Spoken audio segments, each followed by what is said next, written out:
We want to go ahead and give Ms. Hamilton the floor so she can get started, and we're so thankful to have you with us today. And our total goal is any way that we can help.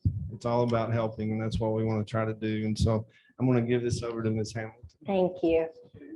Okay, so it's been a little bit since I've been called Miss Hamilton because I haven't been in my classroom setting for about 4 years now. You all are welcome to call me Whitney, although there is something kind of like, oh, I'm a teacher again. I get to, be called Miss Hamilton, but please call me Whitney or whatever you're more comfortable with. But my name is Whitney Hamilton, and I have been working at the Kentucky Department of Education for about 4 years now. I have 15 years of elementary teaching experience, and I am the elementary literacy consultant for the state. And if you work with elementary schools, and if your school is Read to Achieve, you may know me from that. I am the coordinator of the Read to Achieve grant. So I have that that workload that I get to be a part of at the department as well. We do not have a secondary consultant right now. Hopefully having a partner join soon, but I wanted you to know that because as of now, I would be your contact person for anything standards related K-12. But soon we will have a new contact that you would reach out to for secondary. But of course, until we have that information, please feel free to reach out to me and I will respond or get you to the right person if you have any questions. I want to say that also because I know when I was in the classroom, I will just be completely honest with you all. I felt way far away from anything to do with state level anything. I did not use resources provided by the state. I was not aware of what resources were even available or recommended. I'm just being honest. I'm not blaming anybody. I just didn't know. I was trying to get through each day and do the best that I could each day for my students. So I was always looking for information, but for whatever reason, the information from the state level wasn't making it to me.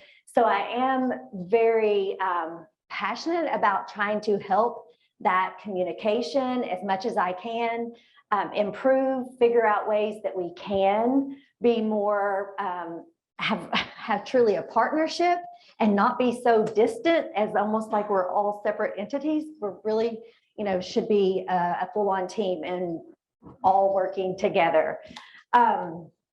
So please be sure to ask questions. Don't feel like you have to wait for a pause point. I will have pause points throughout the learning time today where we can stop and think about what we've learned so far, reflect, ask questions, but I am very open to you just interjecting at any time. And I'm talking to everybody, not just the people that I can see eyes right now, but also those of you that are on virtually. So please do speak up just the same as if you were in the space with us.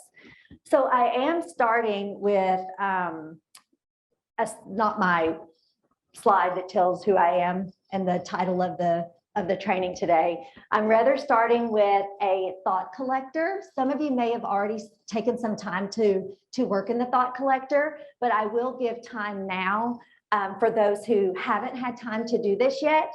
So what I want you to do is in your folder that Johnny sent out to everybody with, for today, you all have access to I think I called it like a guide or something, like it's a document that has the things we'll need in it that will guide us through our learning. So I like to have a place for learners to just collect everything that that they might want to come back to later.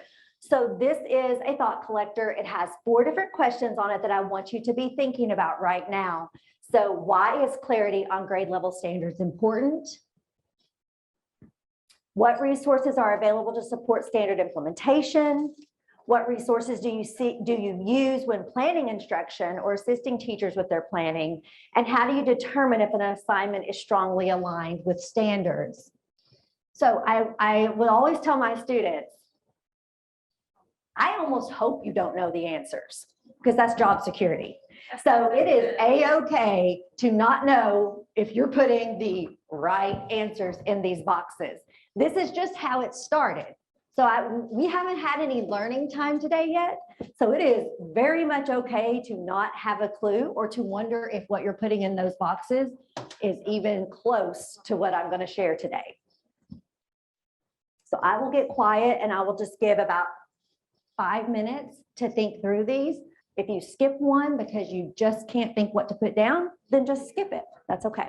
All right, that does bring us to the end of our 5 minutes. From listening a little bit and looking around, I think we made it to most of the boxes, or at least had some think time, even if you didn't actually write in the boxes. I think there was conversation around those. We will be coming back to this throughout our learning time today because it is meant to be a living document. And like I said already, this is our starting point of what we think we know. And I hope that you will refine some of that knowledge throughout today, maybe be confirmed or affirmed in what you're thinking, and or add on to what you already know and come away with some new knowledge. So what is our learning goal for today? Got it up here on the screen. We are learning why teacher clarity on grade level standards is important and how to utilize standard implementation resources to review and design assignments that are strongly aligned, thus impacting and promoting student success. So that's our point today. It's my understanding that this is a train the trainer format. So most of you are here today as someone who will take this PowerPoint, even take these slides, or take portions of the slides. And I do remember that I'm supposed to say something. I will, 2 seconds.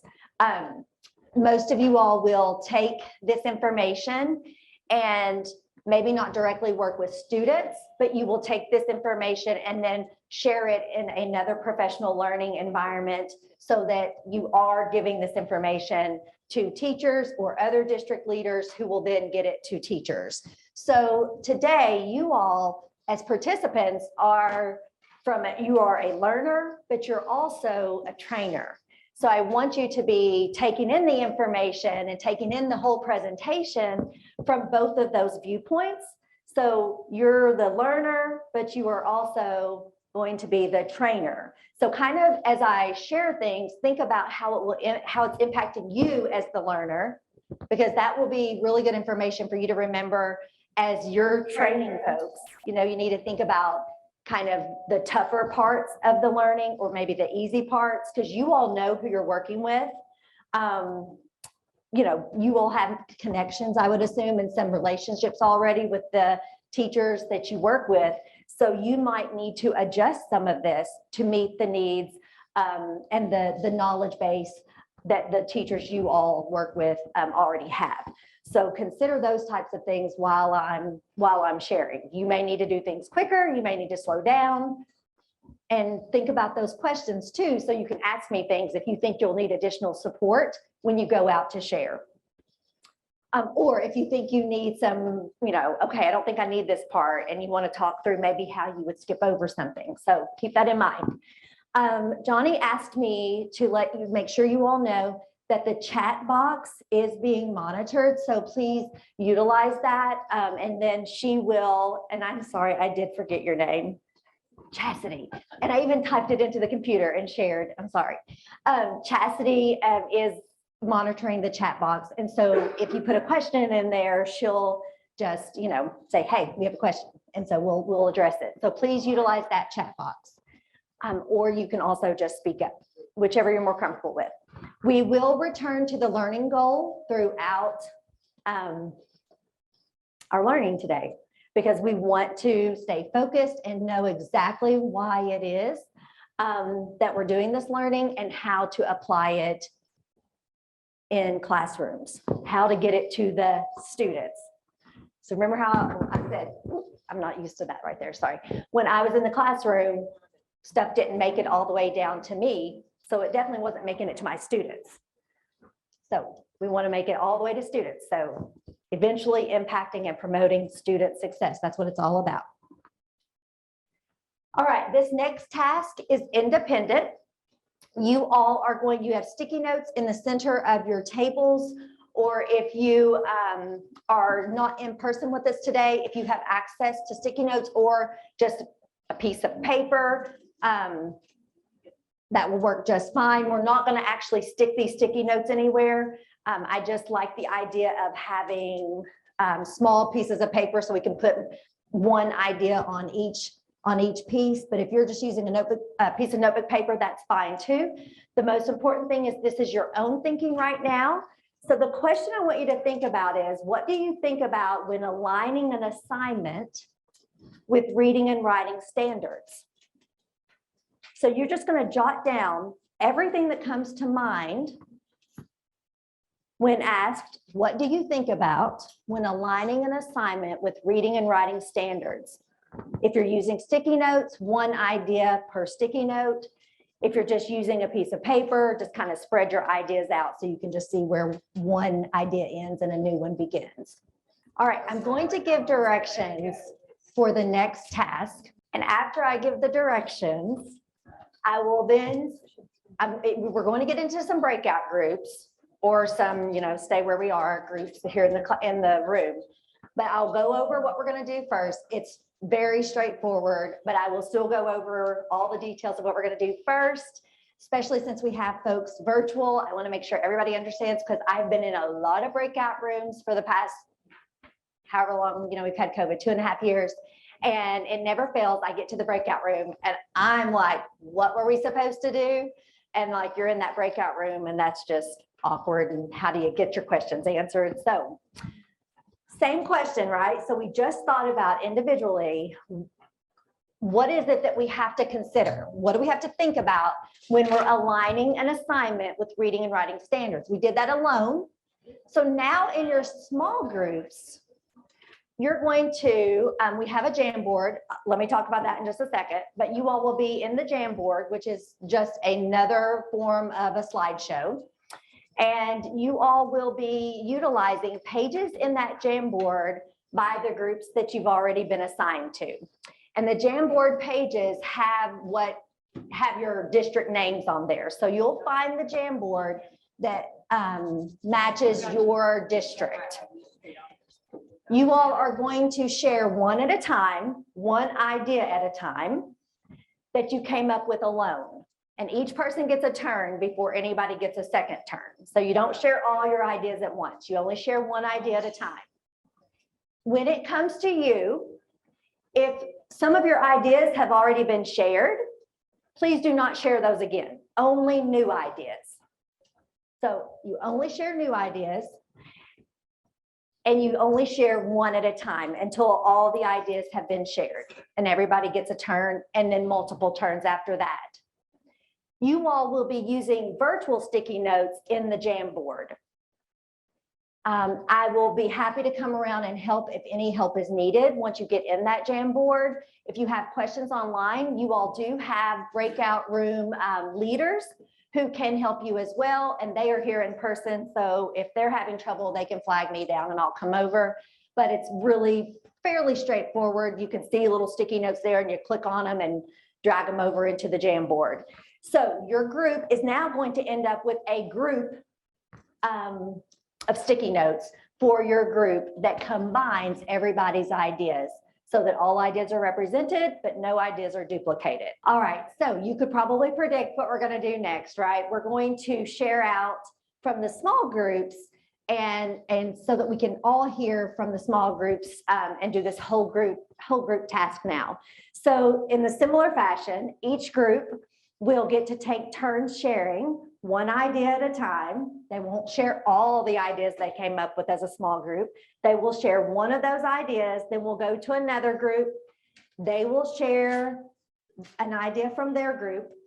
They will not duplicate ideas. So if another group has already shared an idea that you all came up with on one of your sticky notes, do not share it again. The sticky notes, we're not going to write new sticky notes. We are going to copy and paste sticky notes from your small group page to the whole group page. And the way that you'll do that is you're going to use, and only one person will need to do this. So it can just be the person who was doing the typing for you all, can be the person who moves that over for us into the whole group page. So let's see, as a whole group, what do we think we need to consider? What do we need to think about when we are aligning an assignment with the reading and writing standards? We're going to start with the miscellaneous districts group. I would like you all to share first. It does not have to be the person who was doing the typing, but it can be. Share one idea, please. Grade appropriate to ensure proficiency. Okay, so you consider if the task is grade appropriate. Yes. So you think about what would be grade appropriate. Yeah, kind of So- going with rigor, Okay, where the standards intended to be for the grade level. all right, let's have someone from Floyd County group. An idea from the Floyd County group. Okay, I can't drag mine over there yet, I'm working. That's okay, just we'll drag it over and everybody does have to listen and hear what is being shared by the other groups. That way you don't repeat. Okay, we put success criteria and equity. Okay, how about someone from Hazard? I said, make sure what I'm covering needs to be assessed on the state test. Okay. So make sure it needs to be assessed on state testing. Make sure you do the Control C on that sticky note, then move over to page 9 and do Control V. Letcher. Someone from Letcher. I'm representing Letcher. Thank And you. so I will share for them. They asked me to read that out for you. So I'm going to read, the first one they have here is the congruency. So they're talking about considering the congruency between the assignment and the standards. Okay. McGoffin County. We talked about how can we use a reading assignment to possibly address a writing standard. So how can we beef up the assignment, or does this assignment address both? And can we use that to look at common language between the standards and just keep that consistent? Thank you. Jackson. Or does Pike want to share something right now, or? Yes, we're ready. Okay. And then we'll come to Jackson, independent. We talked about having exposure to a variety of questions that our students are asked, multiple choice, short answer, check all that apply, so that they are familiar with those types of questions. So consider the types of questions. We talked about the language of the standard, making sure that's student friendly, especially in elementary, but it doesn't really matter even at high school level. The students need to understand the language of the standard themselves. Okay. So utilizing the language of the standard, but making sure that there's discussion around what that means when the language may be a little tricky or just need extra explanation. Yes. Who? Jenkins also. Okay. Yep. They're next on. Jenkins, would you want to go ahead and share out? Yeah, we'll share out. We said that does the assignment ask what the learner is asked to do? Does it get to the intent of the standard? A lot of times we have activities that are related to the standard, but does the activity really get to the heart of the intent of the standard? Looking at the Thank you. clarifications and stuff. Great. Thank you. Not County. We talked about using high yield research-based strategies to meet each standard. Okay. So thinking about the strategies, instructional strategies that you're going to use based on what the standard is and what it is requiring students to think about or do. Okay, thank you. Just make sure those sticky notes get to the whole group page. We already heard from Pike once, right? Yeah. All right, we heard from Jackson Independent. All right, let's hear from, if you have anything new that's not already been shared. Floyd? Back to Floyd. Okay. So student engagement, do you have your sticky note pulled over yet? All right, perfect. How about the multi-district group? We said the progression of the standard, Okay, like looking at the previous standard of the grade level before and looking at the standard for the grade level after, to make sure that the progression and the prerequisite skills line up. thank you. Bring that sticky note over if it's not already there. Hazard or Letcher, whichever group's ready first with a new idea, if you have one. Just to make sure that your activities align with like your future activities, so you can keep covering that standard. Okay. So the context of all the learning that's going to go toward mastering a standard. Letcher, anything new? Any new ideas to add? So Letcher also had, and I'm not sure if I missed this one as we were working to move our Post-it note, but the rigor of the standards, did we talk about looking at the rigor?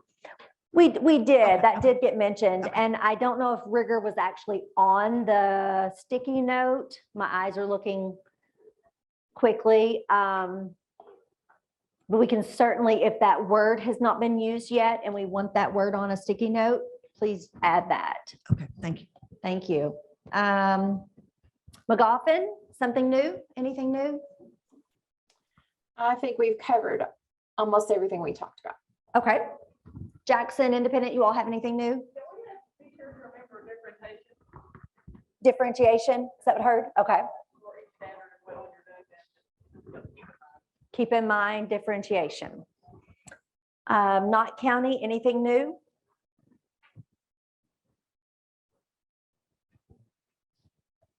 Or Jenkins, anything new? Thinking about how it will be assessed before you think about the lesson plan, like Okay. backwards lesson planning. Great. You all have the sticky pulled over yet? All right. Owlsley, anything new? We haven't heard from you guys a second round, I don't believe. Not yet. Not yet. Nope, we're good. All right. All of your ideas have been represented. Oh, sorry. Okay.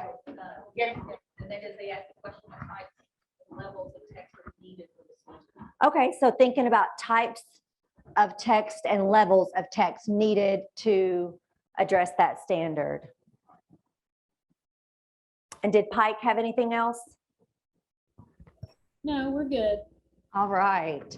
Any group have something that has not made it to our whole group list yet? An idea that needs to be added? I haven't heard equity. Okay, add equity, please. Who can add equity for us?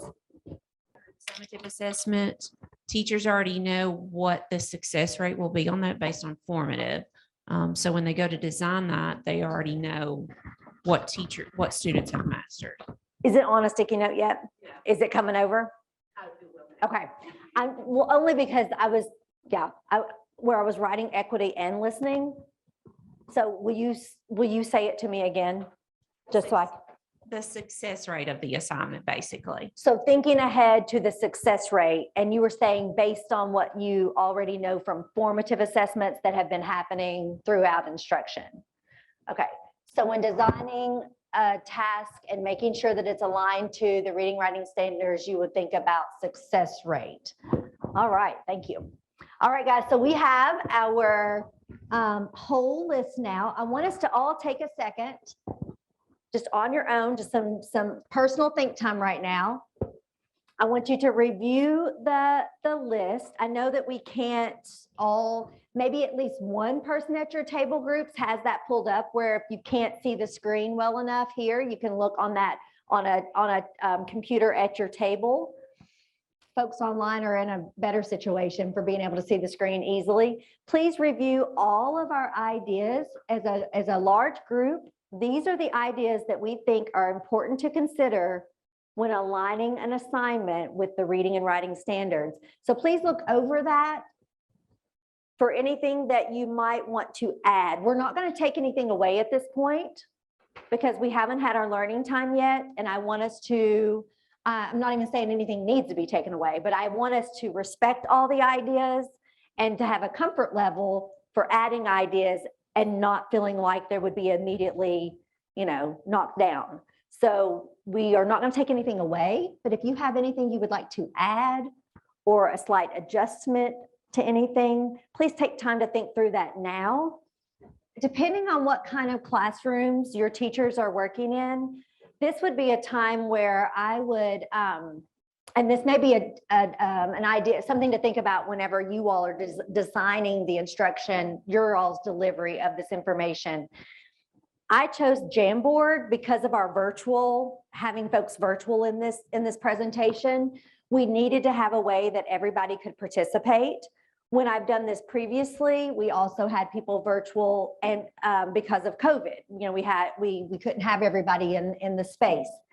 In a classroom setting where it was safe to do this with actual sticky notes on chart paper, and you know, you've started from a table situation where everybody has sticky notes, and then you're literally not, you know, some of your sticky notes are not going anywhere because they're duplicate ideas, and they're then getting put on a piece of chart paper, and then the groups then are combining those sticky notes to their whole group, to their group. Then there would be chart papers around the room, or the chart papers around the room could be for the small groups. And then you're literally bringing those sticky notes off the small group chart paper and putting them onto one big paper for the whole group. And then it would be so that's what we've done, just in a digital way. So we have to think about this in person or digital, or you can be in person and still do it digital. So just think about that and how it would work best for the folks that you'll be working with and how you want to deliver this to them. You don't have to deliver this identically to how I am. Think about what would work well in your all's environments, and think about ideas you can give them for how they go back and demonstrate or provide this professional learning. And then hopefully they would take that idea of taking independent ideas to small group ideas to whole class ideas and utilize that in their spaces as well with students. I love the chart paper because it can stay on the wall, because I want us to refer back to these. I want us to continue thinking about these ideas throughout our entire learning time today. Because we only have one screen in here, you know, I'm going to go back to the PowerPoint. We're not going to be able to see this the whole time, but please do, you all have access to it throughout our entire presentation today. So please consider these items, these ideas, and do feel free to go back to those in the Jamboard as we continue to think. And then, you know, this is our group stuff, but you also have your how it started, your thought collector. So if you have realizations throughout the learning today that go back to those questions, and you want to go and add something in to the how it's going, because now we're going with it, right? So if you want to go back and put something in there, you can do that as well. All right. Okay, so we have all these ideas going. So you all have shared tons of ideas. We've really got ourselves thinking about what we have to consider when we want to create a task and to make sure that it is aligned to our reading and writing standards, or look at a task that's already been created, because we know how teachers are, right? We usually love whatever we are utilizing in our classrooms. So we often are really, I truly squeezed that, didn't I? So we're really tied to our tasks, our assignments sometimes, because it's what we've always done. So everything we're learning today should also help us think about reviewing assignments that already exist, so that we can think about the alignment and start opening our minds up to making adjustments when needed. And that doesn't mean that the task was bad or that the assignment should be thrown in the garbage or should be made, you know, no one should be made to feel badly about anything. We are constantly learning and growing. And I want you to make sure that when you are sharing this information with teachers, that they come away actually feeling comfortable to change their assignments or to admit or realize, oh my goodness, I thought this was great. I used to love using this task or assignment. I thought it went so well. We had so much fun with it, but it's really not, you know, really wasn't aligned. And so no one should feel badly about that. You don't know what you don't know. So please help that be comfortable for them, because you can do a professional learning session with them, but if it doesn't get the results you want, and you want teachers to come away feeling good about knowing how to align their assignments. So if they come away frustrated or unwilling, and we have no control over others, but your goal is to help them come away understanding why it's important to have clarity of the standards and be able to align their tasks to the standards so that students are empowered to be successful learners and their learning improves. Okay, that's our goal. All right, so we got all these ideas flowing around. Now it's time for us to kind of put those ideas to the test. We know what all we think we want to think about when we're checking for alignment to the reading and writing standards. Now we're going to actually look at some assignments that are already in existence. They're available, and we're not going to them. I'm going to let you see them, but I'm not going to take you to where you can get them. You may already be aware of our student assignment library available on kystandards.org, but I beg you not to start typing in kystandards.org right now, but you will get time to go there. But I would bet that many of you are familiar with that already. We are going to go take a look at, you're going to look at one of two assignments here in just a moment. You're either going to be looking at a grade 3 assignment or a grade 7 assignment. We're not focused on student work right now. As a matter of fact, these tasks may not even have the actual student work with them. This is not a student work. These are not student work examples. These are assignment examples. Grade 3 is going to be on page 10, but we're not going there just yet, in just a moment. Grade 7 is going to be on page 11 of the Jamboard. You are going to choose one or the other. I would like for you to choose, really you can choose whatever you want. I'm not even going to know I'm not even going to be like, what'd you choose? So it doesn't matter.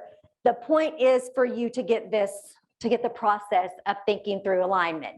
I would encourage you to either choose the grade level that is closest to who you work with the most, that you have the most impact on, or you might choose the grade level that you're most uncomfortable with. Maybe, we learn a lot when we're in an uncomfortable situation sometimes. So either which grade level you work with the most, that you can have the most impact on, or one that you think you need the most practice with.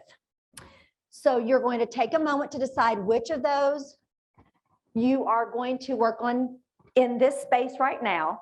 You will get this entire slideshow that you can go out and use or go back and work through on your own. So if you want to go back later and work on the other one, you certainly can. But right now you're going to go to the Jamboard, and your job, once you get to the Jamboard, is going to be to decide if that task, that assignment is on grade level or not. And I'm going to give us about 10 minutes to make that decision. About 10 minutes. Please do not take the poll yet. You'll notice there's a poll where you can say if you think it's on grade level or if it's I'm sorry, not on grade level, if you think it's aligned or not. Please don't take the poll yet, but you may now move to the Jamboard. So if your screen is like mine, you can just go to your tab where you have the Jamboard already pulled up. If you're going to review the grade 3 assignment for alignment, go to page 10. If you want to review the page or the grade 7, go to page 11.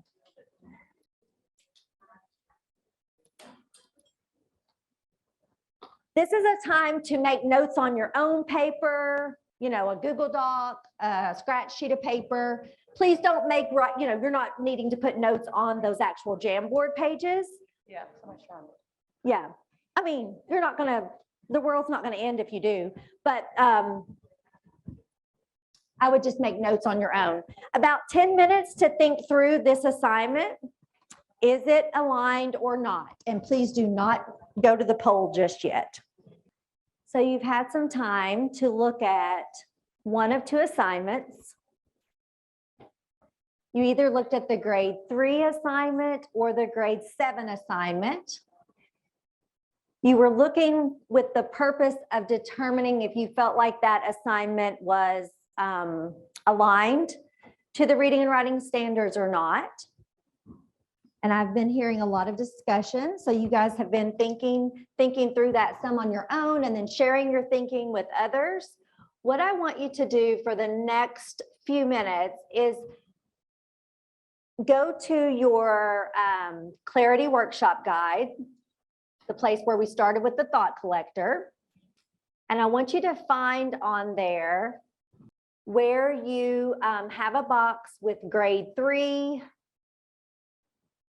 assignment and grade 7 assignment. It looks like it does on the screen now. And I want you just to take some time to record your thinking, either for the grade 3 or the grade 7 assignment. I want you to actually try to answer that. Now, if you have not yet made a copy of this guide sheet, you'll want to make a copy of it, because otherwise you're doing on the you're writing there on our group, on the group page. This should be your own. This is for yourself. It doesn't, we don't need, no one else needs to see your thinking here. So you're only going to be either doing the row for grade 3 or the row for grade 7. You're answering whether or not you think the assignment is aligned, and you're just giving a brief explanation for why you think it is or is not. You do not need to do anything in those last two columns. The actual answer and why is not needed right now. Just what do you think? All right, please wrap up your thinking on why you decided it is or is not an aligned assignment. And now you're going to actually get to poll. We're going to take a poll of your results of what you're thinking. You'll take the grade 3 poll if you reviewed it. You'll do the grade 7 if you reviewed that one. We'll cross our fingers and hope these polls work. You'll need to use the links from the original guide sheet to get those links. You would not have to do a digital poll. You could do a poll with chart paper. You could look for lots of different ways that you could handle taking a poll and keeping it anonymous still. So if you could just go ahead right now and select what you believe the alignment to be. Is it aligned or not? It looks like the most of us who looked at grade 3 are not sure. They don't know if it's aligned or not. And then we have the next highest amount of votes came in for yes, it is aligned. And then we do have a portion of folks who think that it is not aligned. So we're kind of all over the place there, and that's okay. Yay, it's back to that job security thing. So there's plenty of learning to do. That makes me feel good. All right, let's take a look for the grade 7. Yeah, that would be just fine. You absolutely can. I mean, let me see if it'll pop up right this. If it doesn't, then yes. I don't know what's going. Oh, it's fine here. Yeah. All right. So it's working on my computer. I don't know what's going on over there. All right. So I'm just going to report out the findings of the 7th grade poll. With this one, our results are quite different. Security. All right, so we have 88% who say no, just no, it is not. And then we have the rest say yes. So we have no, a whole bunch of those, and we have a few that say yes. All right. So we have a more decisive group of secondary folks, or the folks who at least looked at the 7th grade. Okay, we are going to pause right now because you've been sitting a very long time. A few of you have taken, and I should have said in the beginning to let your, take breaks when you needed them. I apologize for not, I was like so excited to teach that I just forgot about that piece. So we will take about a 5-minute break right now. So if you could just be working your way back into the space in 5 minutes and us be completely seated and ready to go again in about 7 minutes, please. All right, so before we took our break, we thought a lot about what is needed to align an assignment to the reading and writing standards. Then we used what we thought was needed to think about when we're considering alignment. We used that to look at an assignment, either a 3rd grade or a 7th grade assignment. And then we polled the group to see if we thought that was aligned or not. And you all jotted down some notes about why you thought it either was or was not aligned. And we are going to find out if you were right or not. We are. Hang tight though. Before we do find out if those are aligned or not, I want us to return to the learning goal because it is so important that we stay focused on our purpose, and that I stay focused on getting you there, and you know what our goal is. And then we're even going to get into, well, how are we going to reach this learning goal? So I want you to know what to expect, and I want you to stay connected to our purpose today, because I know when you're learning some things and when you're with a lot of people, a lot happens in our minds as we progress through the learning. So I have the learning goal here. Same one that was up earlier this morning, but I have some words, some of the key words from the learning goal covered. So we're going to read through it. And again, we're, I don't know how far we are into things. It's 11 o'clock. It's what, like a 5 or 6 hour training. We've been doing this for 2 hours. So like maybe a third of the way through our learning today. So it's okay if you don't have the learning goal memorized. I'm not even sure that there's a requirement to be able to memorize the learning goal. I think it's more important that you can talk about it than having it memorized. But I do want us to return to it, and I want us to try to fill in the blanks as we go. And of course, we learn more when we're wrong usually than when we're right. So if you happen to be somebody who shouts out a word when we get to it and it's not the word that we reveal, that's okay too. You'll probably know more than others when you leave here today, because we always remember when we make mistakes or when we're unsure of something. All right, so today our purpose is, by the way, you have this in your, and I won't have you go there right now because I want you to be able to focus here. But in your guide sheet for today on clarity of standards, you have this with the blanks that match these covered up words.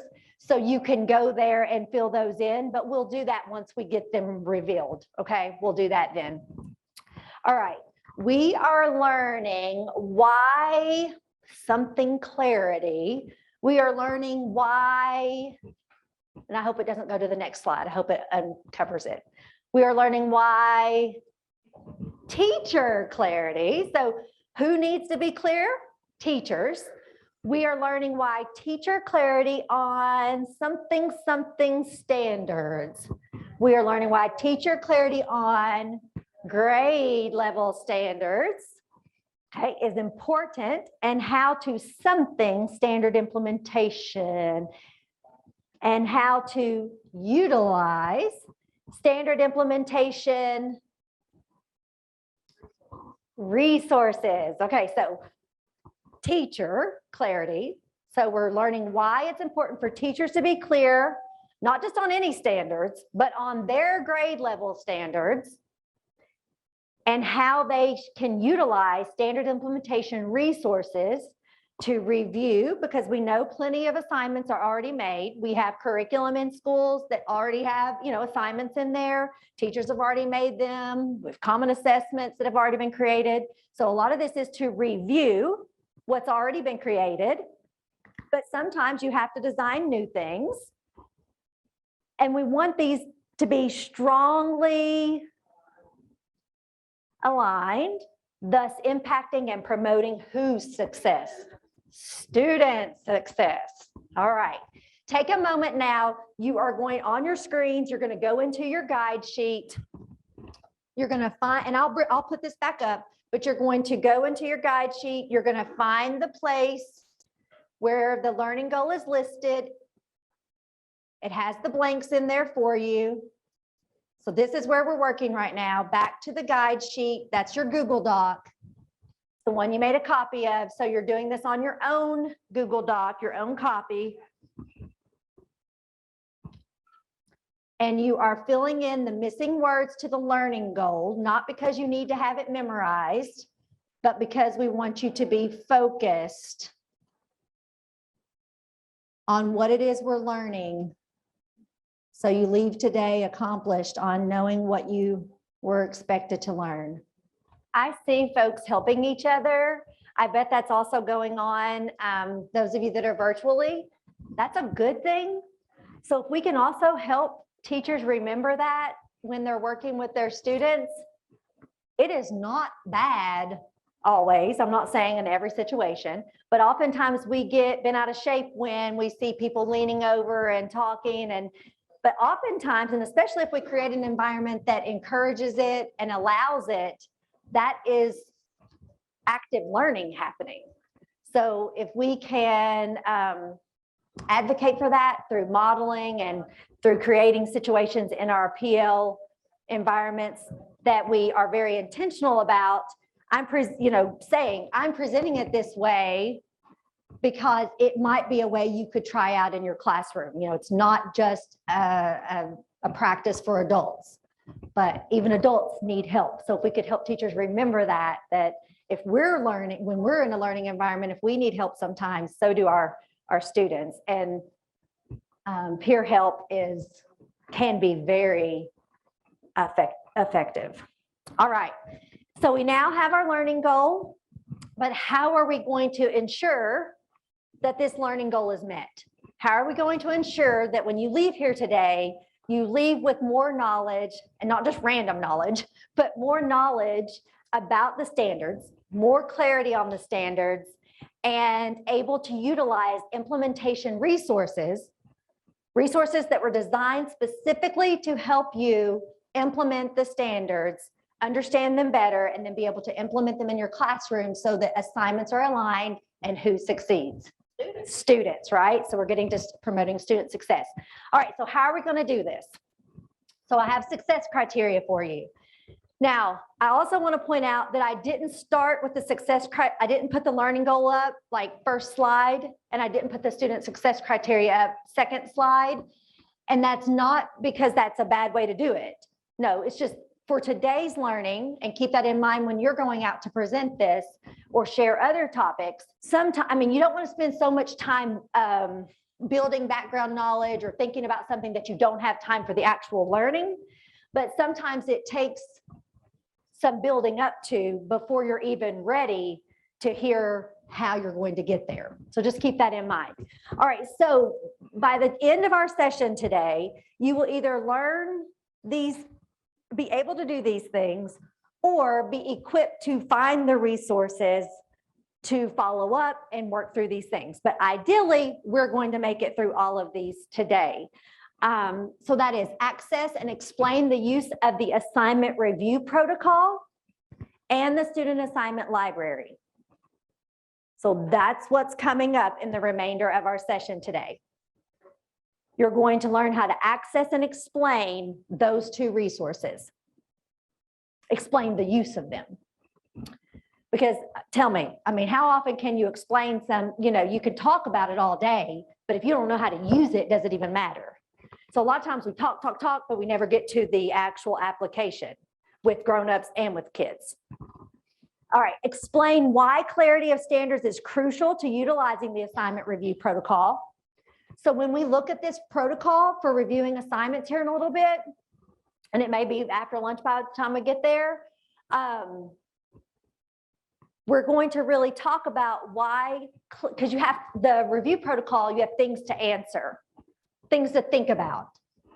But if you don't have clarity of the standards, you might be answering the questions, but without any accuracy, without really even knowing what you're answering. So you're going to be able to explain why understanding what the standards mean is imperative. It's crucial to being able to use this resource called the Assignment Review Protocol.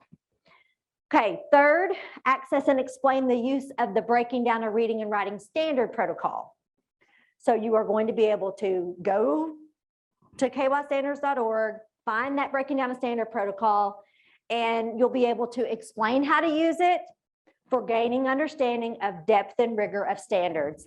I'm already thinking back to at the beginning when we were thinking about what do you need to consider when you're making sure that an assignment is aligned to standards. And you all already, I heard you say it, your assignment has to match the rigor of the standard. So you're going to see how this Breaking Down a Reading and Writing Standard protocol can be used as a tool to make sure that there is the rigor that's needed to reach the rigor of standards. But continuing on, you're going to be able to utilize the 5 steps of the Breaking Down a Reading and Writing protocol or standard, that protocol. Now it says with comfort, I'm just going to be honest, that's lofty goal. Okay, that's a lofty success criteria there. Every time I work with that protocol, I become a little more comfortable. So when I say you're going to be able to do that with comfort, let's just know that that's over time. You're not going to leave here and be like, woo, I'm a master at that. It's going to take time. So yes, want you to be more comfortable than when you came here, more comfortable than when you came. You're going to be able to explain why an assignment is or is not strongly aligned using your clear understanding of depth and rigor of the standards. Now, and if you look back up just a couple, you're going to get to the depth and the rigor from that resource called the Breaking Down a Reading and Writing Standard. That Breaking Down a Standard is going to help you understand that depth and rigor. When you have that understanding, then you'll be able to know, is an assignment actually strongly aligned or not? And then finally, apply your understanding of the standards to revise tasks that are not strongly aligned. So that's ideally the last thing that we would do today is you would work on revising an assignment, an already existing assignment that is not strongly aligned, and you use some of the resources that we're talking about on here. Use that Breaking Down a Standard protocol, use the Assignment Review Protocol and think about, and then make an assignment strongly aligned. Now, I say all this because it's possible that you all may go out and provide professional learning that is not one long session that goes through all of this at once. So you may want to, chunk this.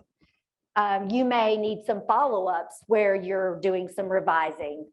It may not be able to all happen in one session, and we may not even get full time to do it. So we may need to talk about what needs to come next, what your needs are next. But this is our success criteria. So when we will do these things, and this is how we're going to reach the learning goal. When we can do these 6 things, then we will understand why teacher clarity and on grade level standards is important and how to utilize standard implementation resources to review and design assignments that are strongly aligned, thus impacting and promoting student success. And you already see some of the resources here that we're going to be utilizing. All right, already. Don't you want to know? Are they aligned or not? Yeah, let's do it. All right. So here's how, and you just need to watch right now, okay? Now, I will say you do just need to watch, but it's okay if you wanted to do, if you're the kind of person who you're like, I'm not going to remember this if I just watch her. Obviously, we know it's always better when you're actually doing it. But some people can't watch, listen, and do. So I'm going to be here all day, so we can go back and you're going to have time to find this If you need to just listen right now, then we'll go and actually do it when the time is right. So either way, if you can listen and follow and do this, go for it. If you can't listen and follow the directions and find it yourself right now, that's okay. Don't need to. All right. So when you go to kystandards.org, as soon as you get there, it has two sections. So it either has the Explore Your Standards section or your standards resources. You want to go to the resources section. Once you go to the resources section, we have general resources or we have content specific resources. For this, you would go to the reading and writing resources and you'll find that they're always coded in red. The reading and writing resources are always coded in red. So that kind of helps you navigate the site a little better. Once you go to the reading and writing resources, and I screenshot this a while ago, I don't think we've added resources where the circles, the icons may have moved. So it may not be right there, but student assignment library is where I got that grade 3 assignment. And it's where I found the grade 7 assignment that I had you guys review. So in the student assignment library, we have a collection of K-12 tasks, K-12 assignments. This collection is broken down into, like I said, by grade level. And when you get to high school, it's broken into 9, 10, and 11, 12, just like the standards are. And there is at least one example in all the grade levels or grade bands of a weakly aligned assignment, a partially aligned assignment, or an example of a strongly aligned assignment. I'm going to tell you right now, I could argue some of what you see in there. You could argue some of it. It is an imperfect collection of assignments, not student work, but student assignments to help you think about and utilize, to help train you to utilize these resources so that you can help teachers and so that teachers are able to review assignments and make them better, more aligned, not just better, but we want to use the language of more aligned, strongly aligned, and or create new ones that are strongly aligned.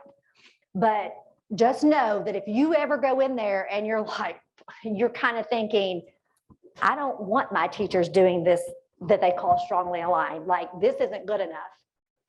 That's okay. That would be just fine for you to feel that way. You know, that's something we can have a conversation over. I just don't want, we literally, you know, as we were developing this with the new teacher project is where this library comes from. But we had to Kentuckyfy it. You know, we had to look at the Kentucky standards and make some adjustments because it didn't always match up with our expectations based on the standards that our Kentucky teachers have written. So just know it's not perfect, but it's a great place to get teachers thinking. Okay, so remember, we don't want to teach anybody what to think, but how to think. And so this student assignment library is a great place to do that using the resources that I'm going to show you today. All right, so you go to the student assignment library.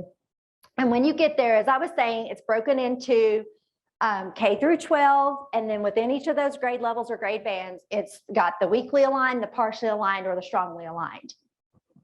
And you can see the grade 3. I just kind of gave you a breakout to see that a little bit better. Blew that up a little bit. All right, the grade 3 assignment. You see up at the very top, the way this is designed, the very top of these assignments, it will tell you just right away if it's weakly, partially, or strongly aligned. Of course, you're going to click on weakly aligned, partially aligned, or strongly aligned. It doesn't list them by the butterfly task, you know, so you're going to click on it and know that you're getting into a partially aligned assignment when you go to the 3rd grade. And it is this one, the one that I gave you all. So that is a partially aligned assignment. Now, when you get time later to explore these assignments, you will get an overview of the assignment. You'll get, does this have a, oh, yeah, it does. You'll get an overview. You'll get a section about the text. This is a very important section, the about the text one. That's where it talks about the lexile, and it talks about qualitative complexity. And so that's really important. And we may dig into that a little bit more. I get a lot of questions. That's one of my main jobs at KDE is answering questions about the resources and about the standards. And I get a lot of questions about text being appropriately the appropriate grade level complexity. And we have a lot of misconceptions out there. Oh, I tried to catch it. A lot of misconceptions about what makes a text appropriate, grade level appropriate. And so let me just say this, and I'm not going to go into deep discussion right now, but we'll see how it works out as we go. You will see on some of the assignments in here, the grade level that it's in, the lexile that it's intended for. For instance, I'm not quoting this exactly. Let's just say, let's pretend that the third grade might say that the lexile is appropriate for grade 2. This is a third grade assignment. Some people immediately are panicked by that because they've heard so much about how texts have to be on grade level. You know, that standard 10 talks about grade level appropriate complexity, and they think a lexile grade 2, we can't use this in grade 3. You have to have more about the text. You have to know more about the text than just the lexile. Should your alarms kind of go off if it's a grade 2, alert you to digging into more information? Yes, because that's the quantitative measure. Lexile gives us a number. We also need the qualitative complexity, which is equally important. And we also have to know our students and what their background is and what they can handle.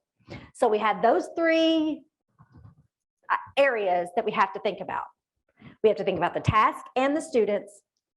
We have to think about the quantitative measure of complexity and the qualitative. And, you know, just 4 years ago when I was in the classroom, I know that myself and the teachers I worked with, we were weak in this area.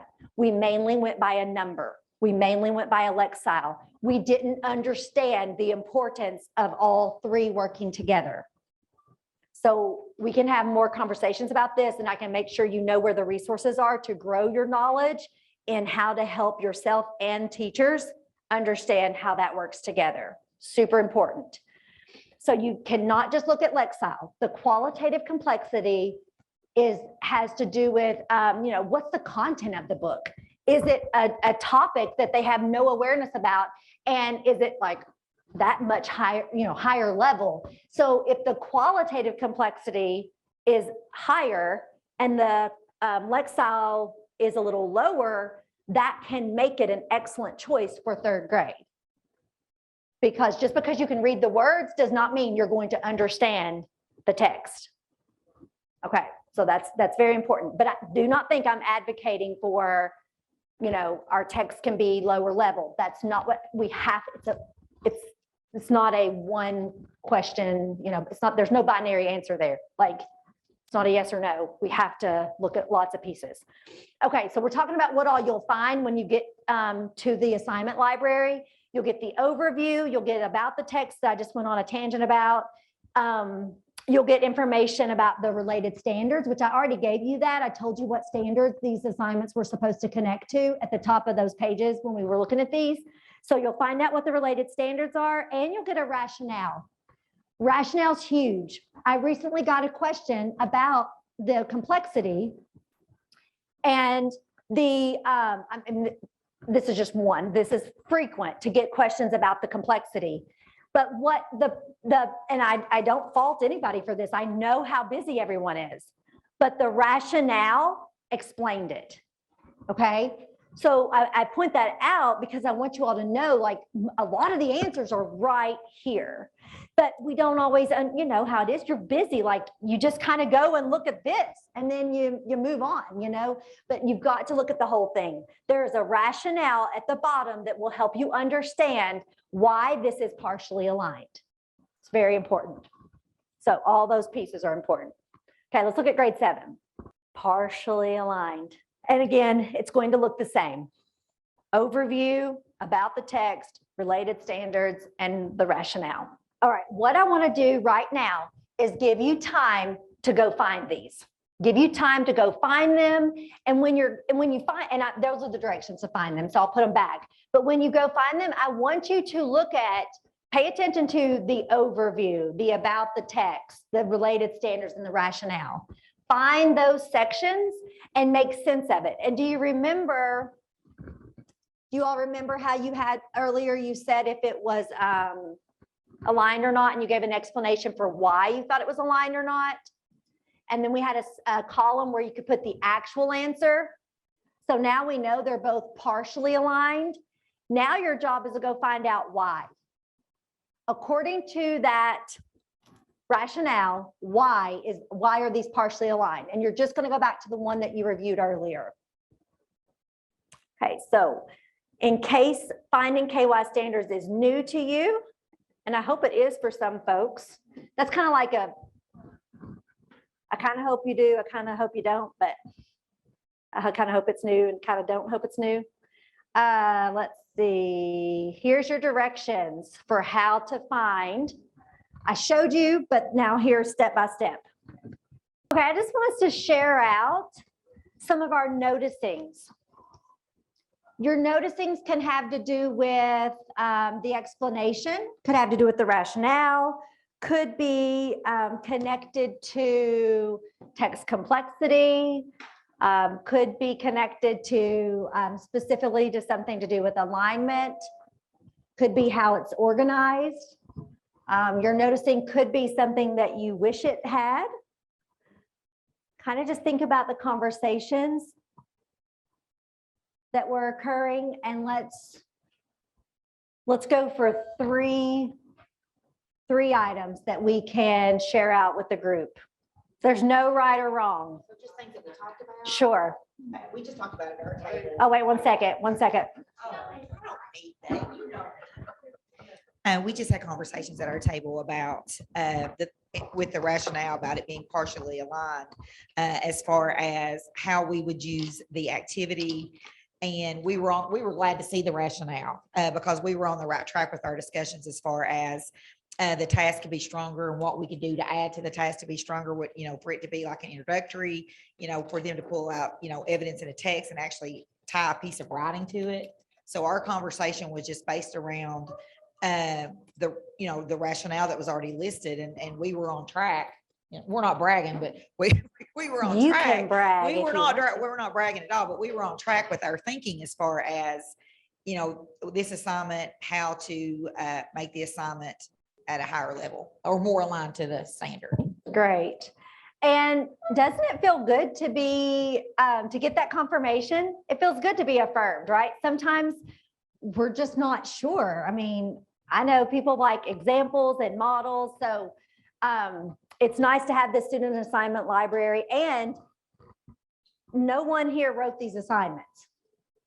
So you all have no emotional ties to them. So I highly recommend when you're working with teachers to start with the assignment library or your own assignments that are not theirs, because we're human, we're emotional. Most of us are women, so we're even more emotional. So we are going to get our feelings hurt, possibly, unintended. We're possibly going to get our feelings hurt if we feel like people don't think our assignment is aligned. So start with these that we don't have feelings attached to, so that we can learn from them. But like they said, they got affirmation from the rationale. What else did you notice or not like, or wish there was more of? Or maybe there was something you were confused about. or disagreed with? Hang tight, because seventh grade. We'll look at she's going to share on seventh grade one. What about the text section? Was there anything in the about the text section that you did not, that you don't feel like teachers normally think about? They always think about all those things. I know that's not true. Like I'm just saying, I know. I'm a teacher. I know I didn't always think about all those things. Oh, wait, sorry, the microphone. I like the breakdown of the text because as a third grade teacher, like you've said before, if I went and saw that book and saw it was a grade 4 or 5, I probably would not have picked it up. But then looking at the rationale that they gave and all the different data that the website gave, it made it more clear that yes, this would be a good option for me to teach in third grade. So I really like that. Speaking virtually here, but we kind of had, as far as alignment goes, we were thinking about how they could have aligned the language standards and the writing standards and kind of how important that is, because I think we all kind of know how hard it is to teach all of those standards, but how how they do align and how you can combine them. So looking at that assignment, we thought maybe that would be really good to do like a during reading activity, the Venn diagram, just jotting down thoughts, but as the actual assignment, you can really hit those informational writing standards along with the reading standards, and then the language standards, the conventions of standard English, that all kind of goes together. And that's the best way to do that. So, using that assignment, you could have hit all of those standards. Thank you. Okay, I know that's ugly and I don't know what to do about it, and I'm going to be okay with it. So thank you for being okay with it with me, whether you are or not. And I spelled wrong, and that's okay too. And I think it's very important for you to be vulnerable and real and make mistakes in front of your students, and that will help with your learning environment as well. When they see, and like for this purpose, does it need to be perfect? No. So learn when it does and doesn't need to be just right. Thank you all for sharing those ideas about the grade 3 assignment. Very, very helpful. Now that's going to take us to the 7th grade assignment, and Hazard is going to share because let's see, what table was this over here? I'm sorry that I don't have names and tables memorized. Yeah. Jackson Independent, that's right, because I messed up Jackson. So Jackson Independent was talking about how the butterfly text lexile was above 3rd grade, and that would make them think, I can't use this. And on the 7th grade, we have the opposite that happens with the lexile. And so I love that this is getting us to think about more about text selection and what needs to go into that. So what did you take away from text selection with the 7th grade text? And can you everybody didn't look at the 7th grade text, so kind of explain to them what the deal is. I was a little surprised when I saw that the novel that we teach in high school is on the 7th grade text. And I've worked at 3 different districts, and those are like the novels that they always suggest for us to use.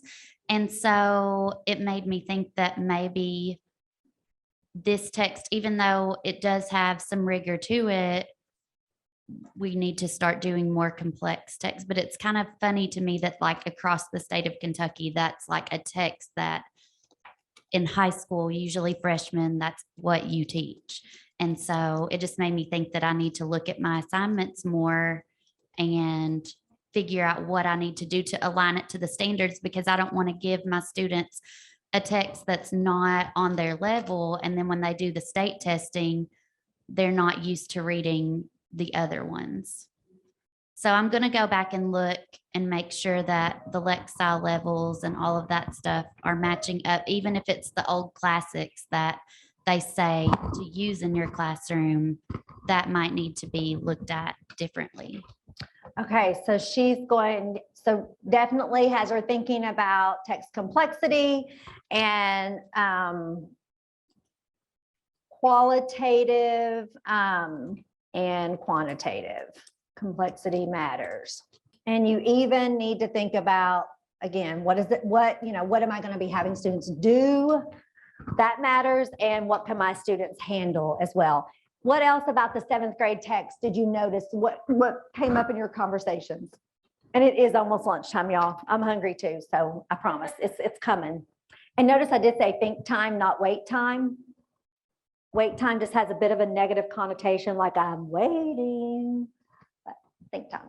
With the seventh grade texts with for standard 7.1, it said it was partially aligned. We said if you added another column over there in which you could add explicit details from the text, it would better align with standard 1. So if a column was added that required text evidence. Okay, so what was just added on is we need a column that would require students to, that it would be more strongly aligned if there was a column in the table or the chart, whatever you want to call it, that required them to use actual text evidence, but not just that, the rationale, the why behind the selection of that evidence. Thank you for that. All right, so I'm judging time and next steps, and we are, okay, we're not going to move on to our next, when we get back from lunch, we're going to do like the digging in where we're going to really look at the assignment review protocol and the breaking down the standard protocol. Before we go to lunch though, I do want us to do some final, not final, but do some reflecting before we do head to lunch so that when we come back, we're ready to move on with our learning. So we just had our share out time about the grade 3 and the grade 7 and the noticings that we found on the student assignment library about those and all the pieces that were provided in there. I want you to return to 2 different places. I don't care which one you do first, but I do want you to check out both of these. So we had our share out. Now it's time to return to your thought collector, which is in that Google Doc, the thing you started with in the very beginning where you were thinking about those 4 different questions. And now you're moving into that how it's going column. You may have already gone back there and jotted some things down. If not, now is your time to do that. So you're jotting down any new learning or thoughts related to each question. It is okay to skip over those if you don't have anything to add. But if you have had some knowledge confirmed, then you can write that. But if you needed to adjust some of your thinking, then this is the time to do that. And then the other spot I want you to go back to is the Jamboard, where we did our group Jamboard, where we had all the sticky notes, where all the groups came together. If we had a big piece of chart paper in the room, we could look at it together. But go back there and I want you to review over that and see if you have any new ideas or you want to revise something on there. This is our group chart. So even if it's not your sticky note, if you've learned something that you think needs to be added or you need to change a sticky note that's on there, now it's okay because we've all been exposed to the same learning. So if you want to revise our group thoughts, you can do that now. So you should either be in the thought collector or on the Jamboard reflecting. I just wanted, as I was reviewing, and we're not going to talk about your, I can't bring up the thought collector because that's your all's personal thought collector, right? That's for you and your own engagement and your own thinking. But with our whole group board, I was just looking over that and doing some thinking. And the one that has the bird on it right now, and I tried to make that larger where you could see it, and I actually do have it selected, but I know it's hard for you to see that. So it says, this is the one that's sort of like, when you're reading over something and you find one that you read several times or you stop and think about, that's the one that it happened to for me. That's not a good or a bad thing. It just is what it is. So it says not all assignments are going to be strongly aligned, but they still can be relevant to the whole goal, working in part. And so I'm going to kind of do some thinking aloud before we head to lunch about what's going on in my mind as I read this. I don't disagree with it at all. It does give me caution. It does make me pause. And I'll talk about why, but I'll also talk about why I agree with it. So we know that the standards have a lot in them. We know we have to scaffold to get to mastery of a standard. There's too much there that you could just have one lesson and boom, you know that standard. You can do it, you know it, you're great. You can do a performance task and no, it doesn't work that way. So we know that. That's why I agree with it in that sense, because we have to build up to all the things you need to know and be able to do in order to master a standard. And we provide scaffolded instruction that leads up to that. But eventually, we would encourage there to be a task or an assignment that a student is engaging in, and maybe it's pieces, right? It's in a classroom, it might be over the course of a whole week, but all of those pieces put together does allow a student to be able to show mastery of that standard. So that's why I agree with that. But why it gives me pause and gives me a little bit of, makes it a little nerve-wracking, a little nervous, is because so often we do some part, it says working in parts. Often we do some of the parts, but we never do all of the parts. So that's when we're not reaching the depth and rigor of the standard, because we don't look at the full meaning of the standard. And that's why breaking down the standard is going to be helpful to us when we get to that resource. That's going to help us know, do we understand that standard well enough that we actually know what instruction and what mini tasks are going to build up to full mastery. But we unintentionally are guilty of just doing some of the parts, and we tell ourselves it's okay because we're differentiating you're meeting students where they are, and we have good intentions. But if we stop there, we are doing a disservice to our students. Our learning from the morning portion. And so far, we have taken time to look at assignments, a couple of assignments that were provided for us, and look at those and make some determinations about whether or not they were aligned or not. And we learned that those examples were only partially aligned. And so what I want us to move into now is, it's easy to utilize this resource, the assignment library.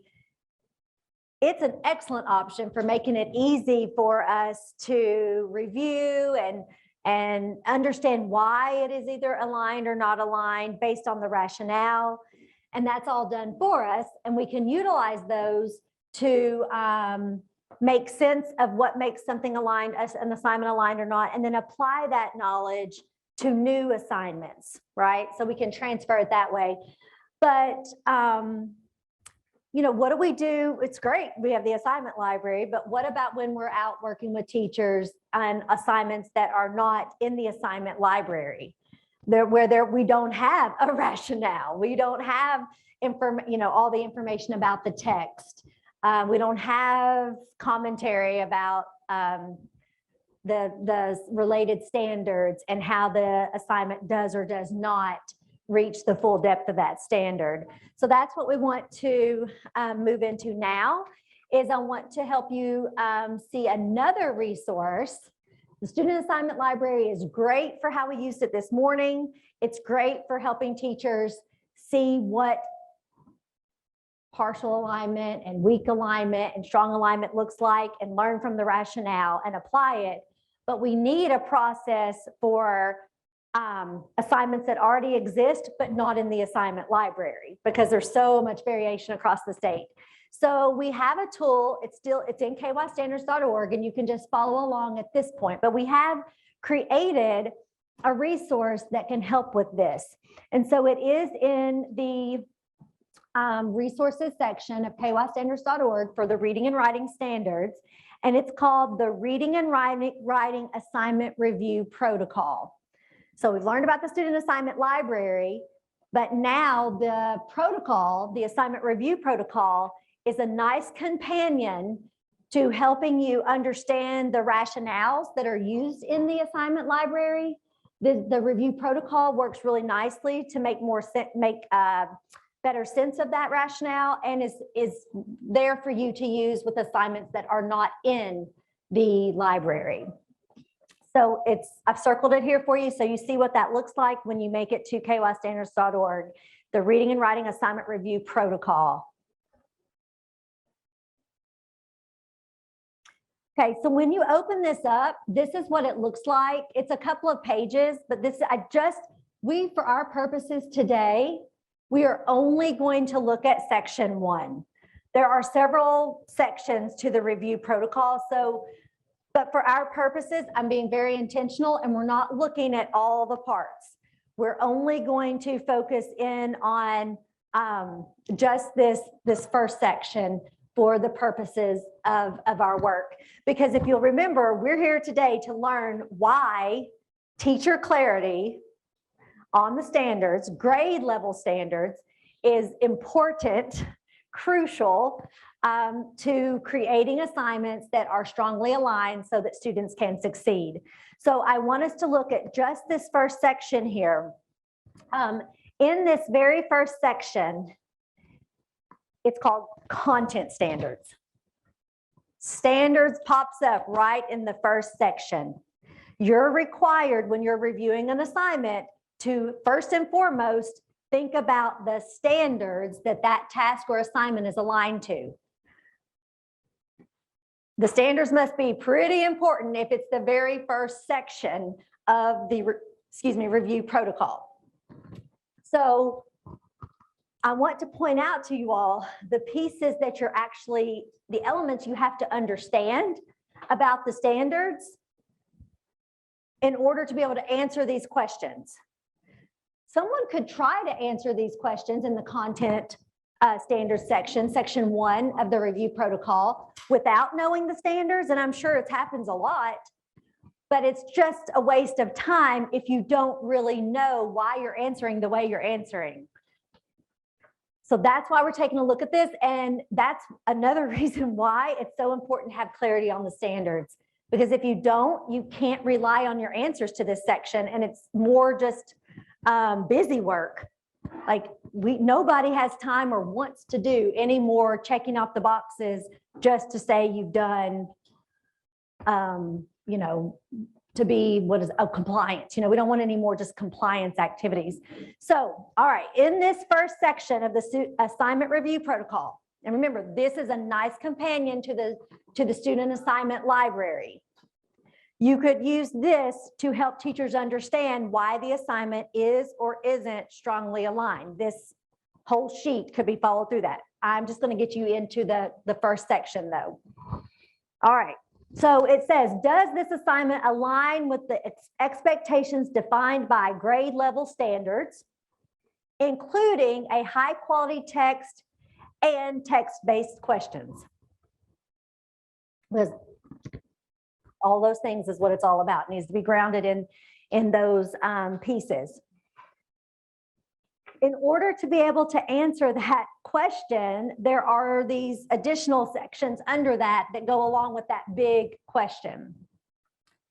So one is, well, there's the question just asked again. And I've already said that. It's so important that it's first. We have to have clarity on the standards. So teachers have to know all those things that were in the first question. That's a lot to know. They also have to know what grade level Kentucky academic standards for reading and writing standards does the assignment focus on. Usually they're pointed out, but not always. Sometimes you may actually have to do some digging to even know what standards it's supposed to be aligned with. Because it is sometimes people just do an activity and then figure out, they think this looks cute, this looks fun, and then figure out what it aligns, what standard could this teach?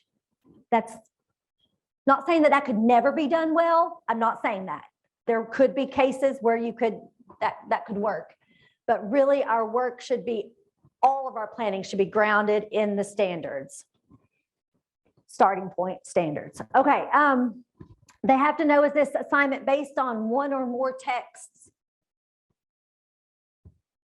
And you all know that text is anything that communicates a message.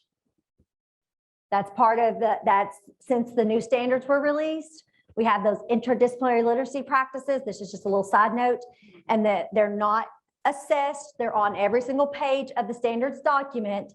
They are practices. There's 10 of them, and they are practices that students should be engaging in. They're student practices. So they're not what teachers are doing. It's what students are doing. And the very first one says, the very first interdisciplinary literacy practice says text is anything that communicates a message.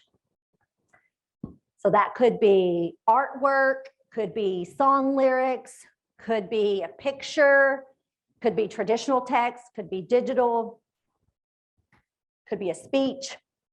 Anything that communicates a message is text. Okay, and they also have to get down to these 4 bullet points.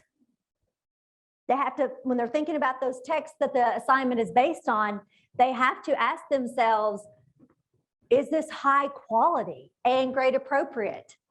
And it can't just be what they think it is. It can't be, well, it must be because this is what the teacher before me did for 10 years, did for 20 years. And so they've always done it here. That's not good enough. We need to look at Lexile level, the qualitative complexity, as I've talked about earlier. We also find out if we ask ourselves if the text is authentic and or published. Does the text build content and or cultural knowledge? Is the text worth reading closely and rereading? These are all important factors in determining this first section, the content. That's a lot. Notice those are hyperlinks, the Lexile level and the qualitative complexity, those are hyperlinked. So I really encourage you to, in exploration time, to go into those and click so you can learn more about what is meant by Lexile level, but even more, not more importantly, it's not that it's more important in determining, it's just in my experience, we're less informed on how to understand qualitative complexity than we are Lexile. So I wanted you to see there that you can definitely, you should click on those to learn what that means. Okay, we're not finished. That content section, that very first section of the assignment review protocol also expects teachers to answer the question, this question: does the assignment contain questions and or tasks that reach the depth of grade level standards? If you don't really understand what the standards mean, if you aren't clear on the standard, can you actually answer these questions? You can go through the steps, you can, be compliant, but is it quality, right? Do you really understand? So does the assignment align closely to expectations articulated by grade level standards? You got to know what those expectations are. Does it focus students on the words and ideas in the text that matter most? Needs to be worthwhile. Does the assignment focus on students' comprehension of the central ideas and key details in the text? If the lesson addresses skills or strategies, is the focus essential to comprehension? We have to understand all the layers of each standard that is being addressed. This is a lot. So how do we make sure that we can answer those questions, which are the first questions in the first section of the assignment review protocol? Luckily, we've designed a resource, and I don't want you to feel like resource overload. I do know what that feels like, And you might be feeling it a bit right now, but give it time to sink in. Because you're like, okay, well, you got a resource for this, and I need another resource to figure out that resource. The answer is kind of yeah. This time, yes, that is the case. But I promise it will be well worth it. So to be able to truly answer those questions that we were just looking at in the content section of the review protocol, you want to get really familiar with the breaking down a reading and writing standard resource, which again is in your kystandards.org resources. You see it here. Okay, this is what it looks like. If it's been a while since you've looked at this document, or maybe you've never seen it, then it won't matter. But if you have seen it before, but it didn't look like this, but you think you've seen it before, you're probably right. We revised it. What does this remind you of? Anybody? Chaos? No. It looks like the standards, right? That's the revision we made. So, so previously, the breaking down a standard, the reading, writing, breaking down a standard protocol, because of accessibility, you know how everything has to be ADA compliant. So we had just taken originally, we just took a very straightforward, just easy, I mean, it was just like a list basically. And we learned from our colleagues, I think math and/or social studies, maybe it was math, I think it was math.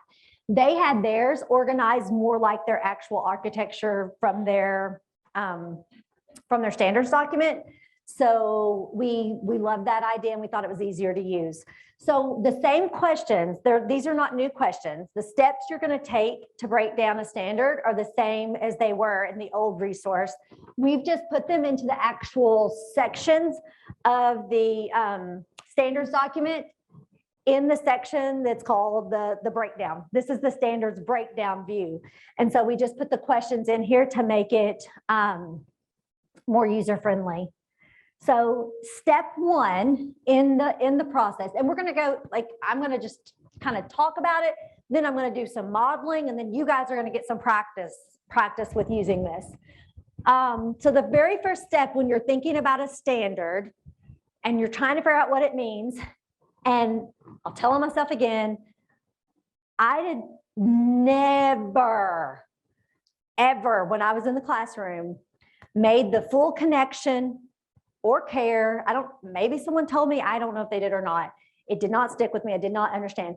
I never got that my third grade standard was coming from some larger overarching standard. Like I knew we had our progression, they build on each other, but I never fully realized that there was this one large, what we now call a guiding principle that all the standards stair-stepped up to. And I cared about my third grade standard. I mean, that felt like plenty enough to care about. But I now know I didn't really have the context of my standard, my third grade standard, because I didn't understand it fit into something bigger. So please help the teachers you work with understand that it is so, while yes, they have that job, to do to make sure that standards are taught well in their grade level. They will they will be equipped to do a better job with that grade level standard if they recognize where it comes from, how it's a part of a bigger picture. So that very first step is, what is the broader goal by graduation for this standard? So that is available for every single standard in the breakdown view. So you figure out what is the overall goal, because that's what the guiding principle is, it's the overall goal. And then the next step, I had lunch and forgot how to present, forgot the clicker. Step two, you start thinking about the progression. Didn't you guys mention that earlier this morning? Yeah, so you guys were right. The progression is really important when you're trying to make sure that you have standard clarity. So step 2, after you know where your standard fits in the bigger picture, where you want, what you want students to know and be able to do by the time they graduate high school, your second step is going to be to think about what background knowledge and skills should a student have should they have from the previous year related to the standard. So you think you need to look at what was the standard in the grade before. If this is the standard they should have been exposed to in the grade before, okay, now what should they know then? That's going to be really important for what you're teaching in your grade level. So after that, you do think about the standard for your own grade level, which is always in the middle of that progression when you're looking at the breakdown view. So you ask yourself, what do students need to know and be able to do to meet the expectations this year? So they got this information, that knowledge they should. This is what they need for this year. And then what will that look like next year? So you look at that next column and you think that through.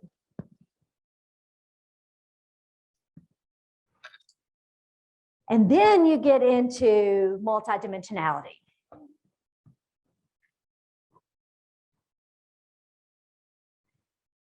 If folks are not familiar with the multidimensionality, and I'm going to guess that many are not, because you can get by.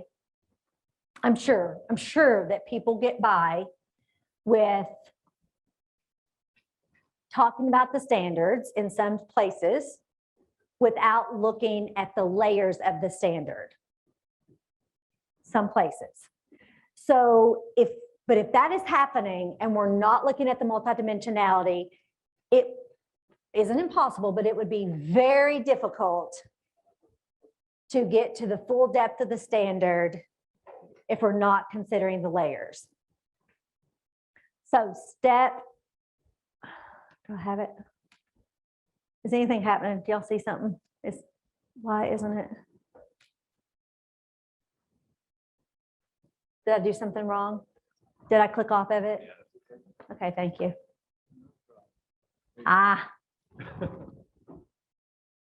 when I moved okay. So step 5 is multidimensionality. And there are several steps in the multidimensionality because multidimensionality are those multiple layers or dimensions within each standard. So the standards have content in them, which has been denoted as all caps and red or maroon, whatever. Comprehension, which is italicized in green, and then bold and in purple is the analysis. There we have some guiding questions here to help you think about each of those layers.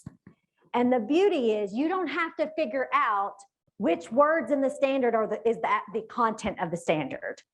You don't have to figure out which of the words is the comprehension. You don't have to figure out what part of it is the analysis. That work was done for you by the teacher writers who wrote the standards that we are now using. So they did that legwork for us, but we still have to stop and figure out and know what's what. Otherwise, it just all kind of gets jumbled together. Let me tell you, so content is the what. Comprehension is just that, the things in the text that you can point to, the basic information. Analysis is whatever is required of the student that goes beyond comprehension, where there's reading between the lines or something that's not so concrete. That's the analysis. All right, so we are going to actually use the Breaking Down a Reading and Writing Standard resource now to look at 7.1, standard 7.1, which was part of the assignment for grade 7 earlier, the partially aligned assignment. We are going to look at standard 7.1, RL 7.1, and we're going to break it down using the protocol. And she's going to break it down. Another use of the phrase, break it down. For those of you that are virtual, we had a dancer in the room just then. She was dancing in her chair. She was breaking it down. All right, so RL 7.1 cites several pieces of textual evidence to support analysis of what the text says explicitly, as well as inferences drawn from the text. And I think I'm going to need to switch over. All right, in just a second, I will. All right, so when you click on that RL 7.1, it takes you to the breakdown view.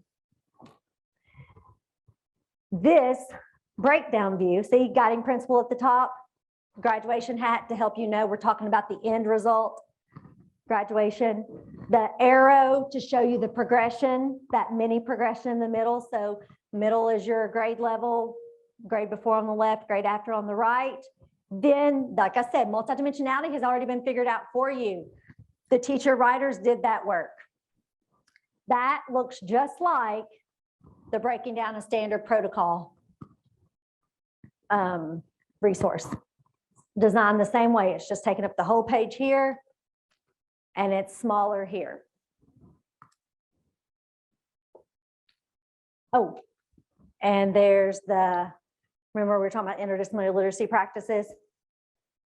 I wish we could have a training on everything. But anyway, there it is. Recognize that text is anything that communicates a message.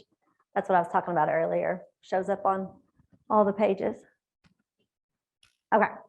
So now I'm going to work with 7.1. And I encourage you all to do this type of thing with your students. Well, they are your students, right? If you're working with teachers.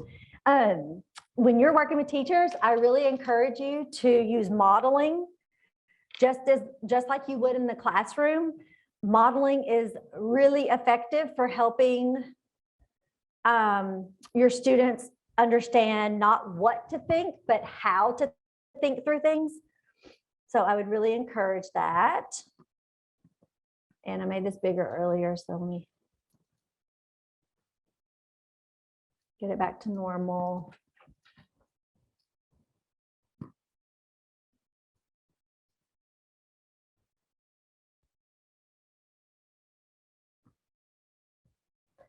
Okay, so here we go.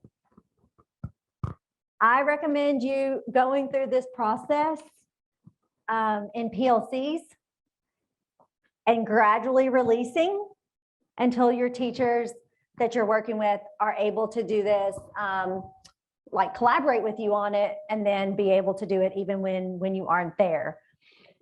So my whole goal right now is to break down standard 7.1, RL 7.1, so that I would be able to go back and answer those questions from the review protocol to help me know if this is actually aligned or not. This would be one piece of figuring that out. All right. So let's see here. I brought over for me, normally if I was doing this on the computer at home, like at home or in a classroom or somewhere like that, I was working on my lesson planning and I wanted to know if a standard is aligned. If I had multiple screens, I would have the standards pulled up so that I could see the breakdown view of 7.1. So I would have that on one screen, which I've just had to put it here since we don't have multiple screens. Or if I had a paper copies of these things, I would have myself a copy of the breaking down a standard protocol in front of me, a blank copy. And then I would have my standards up on a screen or a piece of paper. You know, I would have these documents where I can see both. I need the breakdown view and I need the blank copy of the breaking down a standard protocol view. I need both. All right, let's see what the breaking down a standard protocol has me do first. Okay, so, and this is all jacked up. Let's see. Okay, So first of all, I need to know what my standard is that I'm working on. So I would write in RL 7.1. I would write in the actual standard. So the standard I'm working on, and since I'm digital here, I'm lucky to have it already in the right colors for the multidimensionality.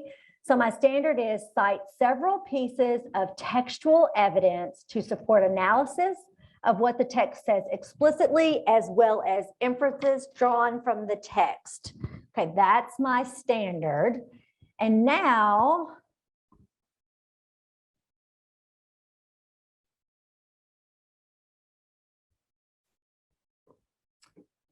I'm going to start breaking this down. And the first thing that I need to do, we just learned that our first step in breaking down a standard is the guiding principle. That means I have to think, what is the broader goal for this? What is the broader goal by graduation for this standard? And luckily I've got my breakdown view so I can see that right here.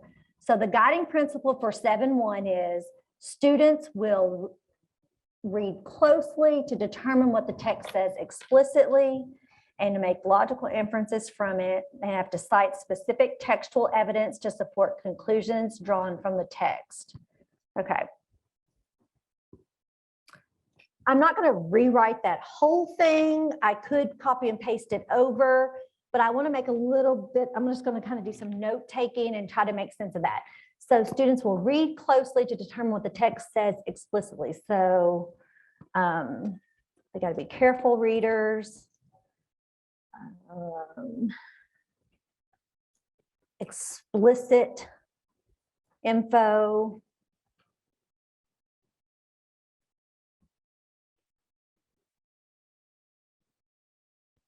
Details, because this is literature, this is literary text. Careful readers, explicit details. What else does it say here? Make logical, they're going to use those explicit details, whatever the text says explicitly, to make logical inferences from the text. Okay, so got to be able to make inferences. That's what we're working towards. Inferences from text. And they have to be able to cite specific textual evidence to support conclusions drawn from the text. Okay, so they can't just give an inference. They have to say why, how they made that inference by using evidence from the text. And they have to be able to cite it. So they have to know how to do that. So cite, and this is all by the time they graduate. Cite.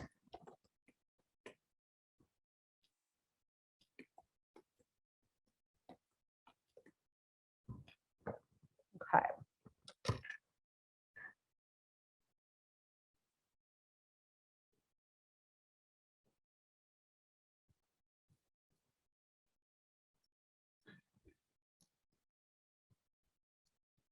This can be done digitally or piece of paper.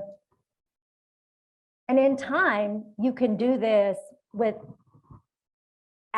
such a framework. You know, in time, you develop the ability to kind of roll through it quicker.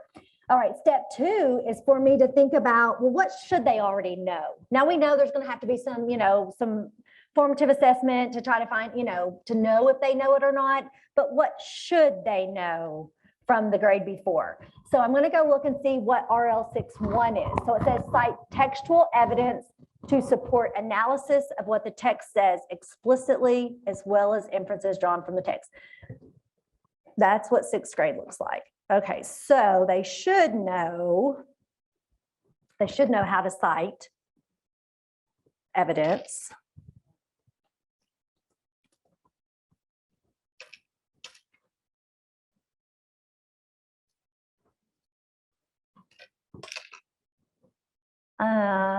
Cite evidence.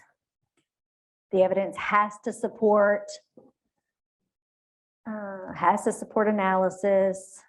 So they should be able to do that. Okay, and this is support the analysis of what the text says explicitly, as well as inferences. So they have to cite evidence and it has to support analysis, and that has to be explicit and inferential.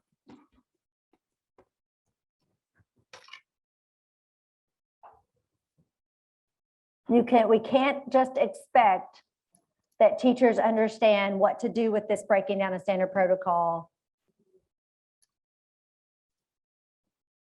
unless we show them. Okay, so what do students need to know and be able to do to meet this standard in grade 7? Well, when I look at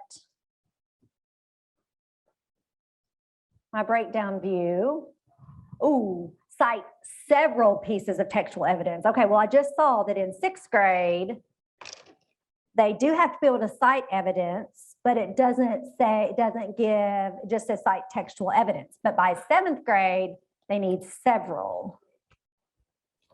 Okay, that's important. Several pieces of textual evidence to support analysis of what the text says explicitly. Okay, so there's my big difference. That's what I'm going to put here. You got it. And then let me see, what are they going to have to be able to do by 8th grade?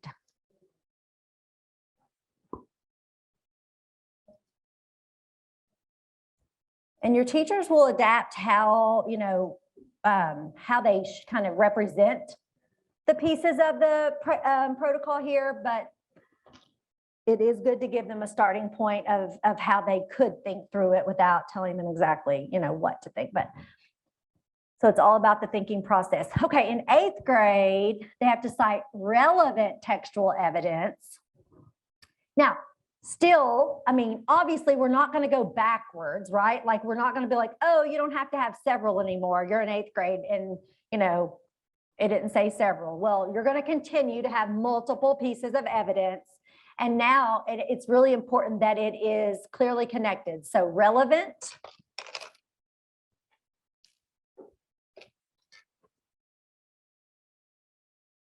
Okay. And we're going to still, of course, keep with several, as I just said. So it is progressively getting more challenging, higher expectations by grade level.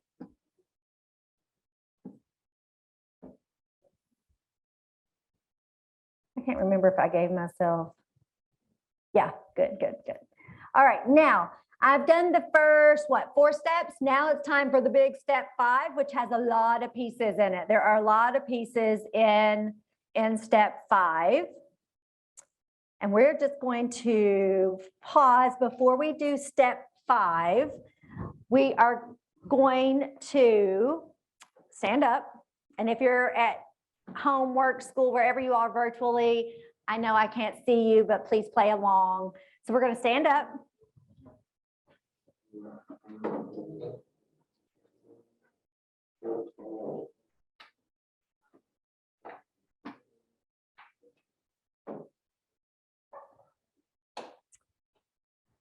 And we are going to, let's see, I need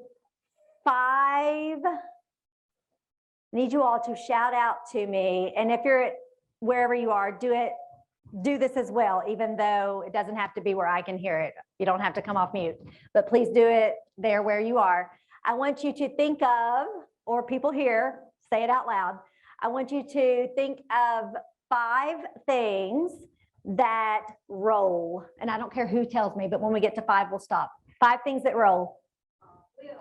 Wheel, ball, car. What?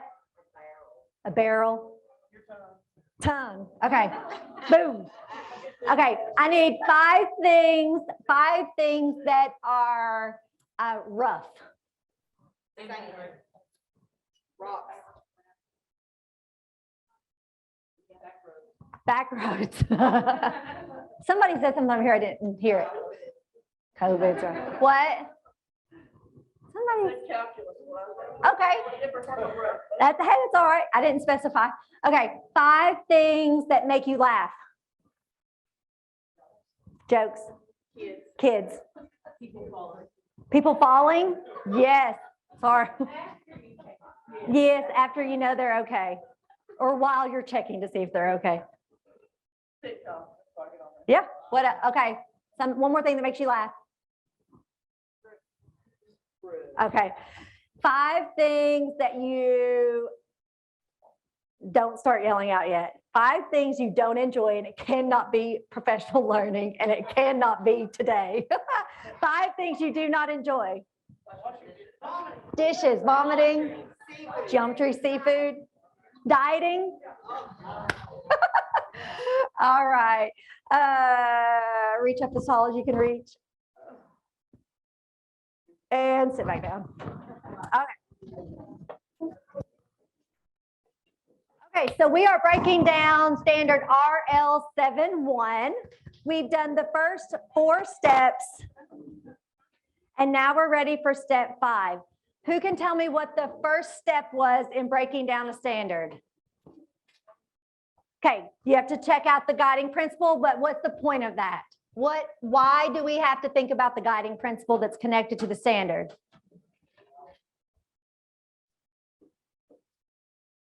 Why? The end goal, right? To know how this standard fits into the larger context. Okay, what is it that we're doing in 7th grade that is actually going to contribute to a child being successful when they graduate high school? Okay, what's step 2? We had to look at the progression. And so the second step is the year before. So what should they come to your grade level knowing? So in this 7th grade version, what should they have learned about this standard in 6th grade? Third step. Okay, the current grade, what do they need to know and be able to do in this grade? And the 4th step.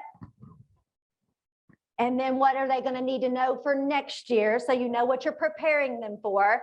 And now we're to the big step, step 5, multidimensionality. We're going to first look at the content of the standard. So I'm looking at 7.1. That's the one we're working on right now. Okay, so I'm back here looking. Remember, I've got to have the breakdown blank copy to work on the breakdown, and I need to have the actual breakdown view for standard RL 7.1 available. So I've got that here for myself, and in red, it tells me the content for this standard is cite several pieces of textual evidence. Okay, so that's the what? Citing textual evidence, several pieces. So what does a student need to know to be able to understand this content? Okay, all right. So if this content is citing several pieces of textual evidence, then what do they need to know to be able to understand citing several pieces of textual evidence? Okay, well, they need to know what several means. We need to define that. They're going to need to know how to cite. They've got to be able to cite. And they have to know what evidence is. Like, how are they going to know if what text they're selecting is actually evidence or not?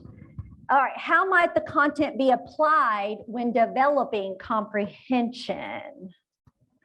How might the content be applied when developing comprehension? I have to think about this. Okay, so so content is cite several pieces of textual evidence. How might citing several pieces of textual evidence be applied when developing comprehension? Okay, so if comprehension, that is what the text says explicitly. So if they're going to actually point in the text when you ask questions like who did this or who did that, or what was happening when blah, blah, blah, they're just going to have to point to it, find it, and that's how it's going to support that. So how might the content be applied when developing comprehension? So students will point to or write out specific evidence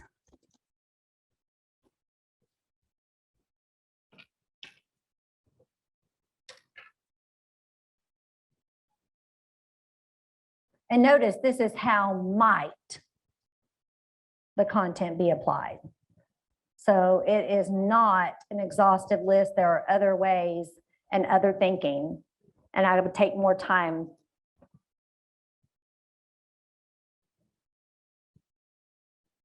You know, because like even highlighting. So highlighting some of that textual evidence to prove comprehension. Yeah, annotating the text. Okay. Now, finally, how might the content be applied when performing analysis? Okay. So how might, I'm going to take out that word content and replace it with what our content is for this standard. How might citing several pieces of textual evidence, how might that be done or how might that be applied when inferences are drawn? Okay, because that's my analysis portion. Okay, so for this, they're going to have to do what we put up above, like they're going to have to be able to point to evidence in the text, and they're going to have to be able to highlight or annotate, but really the annotation, that's big time here because there has to be the missing pieces, right? You can't point to everything. You can't point to the inferences. You can point to the clues. So there is evidence to support the inference, but you can't just point to it and say, that's my inference. So when I'm doing an inference, I have to select the evidence, and a student's gonna have to be able to explain what they know, not in the text, combined with what the text does say, or what the author does tell them,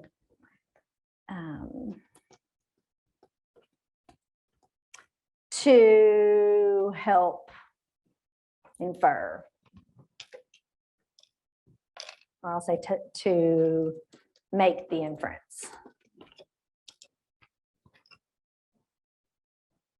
Again, as I said earlier, in time, this becomes quicker. Obviously, a modeling of this is way longer than what it will become in time, but we cannot assume that we're just coming to teaching and know exactly how to do this. Can't assume that just because you've been teaching for 15 years that this is happening. Might very well be, but we're not going to assume. Okay, so this is helping me really understand. I know we dealt with comprehension. I know we dealt with analysis here, but we were really focused on the evidence part, right? The citing several pieces of textual evidence. That's what this is all about. But we had to connect it to those other pieces of the multidimensionality because each of these pieces is a layer of its own, but it does not work in isolation. If we only have students cite evidence, cite several pieces of evidence, and that's all we have them do, we have not reached the depth and rigor of this standard. It has to go beyond comprehension and reach analysis. If they're not having to do any kind of explaining, making sense of what's not written there, then they've not done the full standard. There's no analysis involved. Okay, so this is me breaking down the content and really thinking that through. Now it's time for me to move on. I'm still in step 5. I'm still in the multidimensionality, and now I need to make sense of comprehension. What do students need to know to be able to perform the dimension of comprehension identified in the standard? So I'm looking at the breakdown view. I have to have that accessible whenever I'm breaking down a standard. And in the breakdown view, I see that comprehension for this standard is what the text says explicitly. So I'm going to go over here and think about this question again. What do students need to know to be able to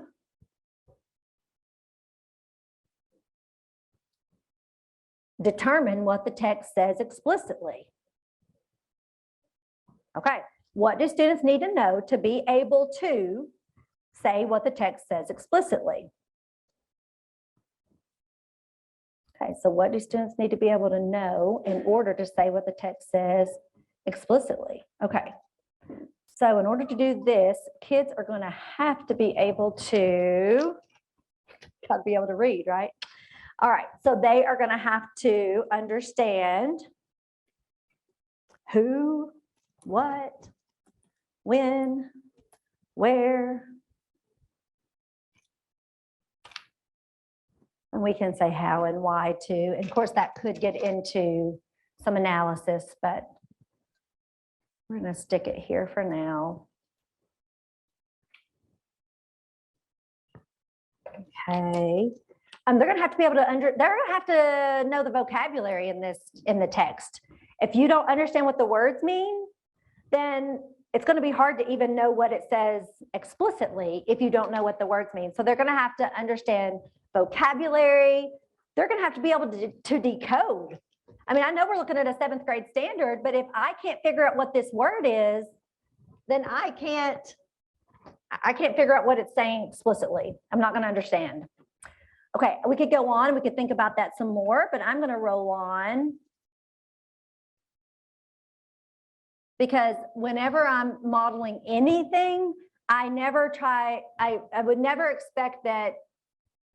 I ideally would not do this entire breaking down a standard all at one time. We just don't have an option today, right? We're trying to do it all today. But I think it would be nice if you could do it in sections so that it's shorter and you don't lose focus and attention. Okay, so how will students demonstrate the dimension of comprehension? How will students demonstrate what the text says explicitly? Well, it's very similar to what we had before. So how will students demonstrate this? We could do it orally. They could do like a constructed response. We could do multiple choice.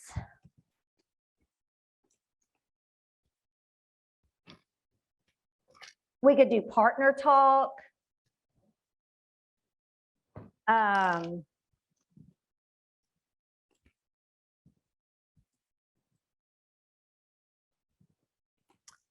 We could do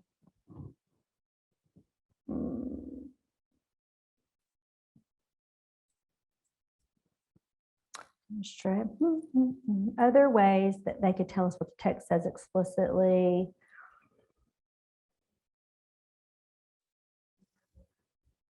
We could do small group discussions. Lots of options there.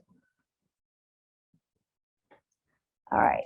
How does the comprehension dimension identified in the standard promote understanding of text, topic, or convention of language, depending on what our standard is here?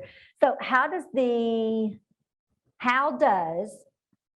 what the text says explicitly promote understanding of text, topic, or convention of language?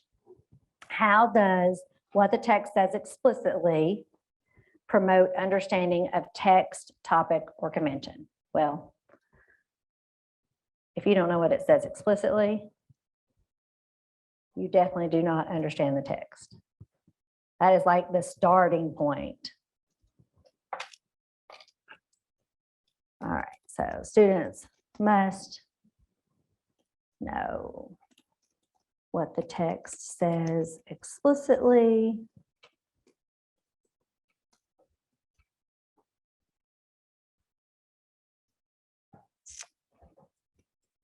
Because that's the starting point for comprehension.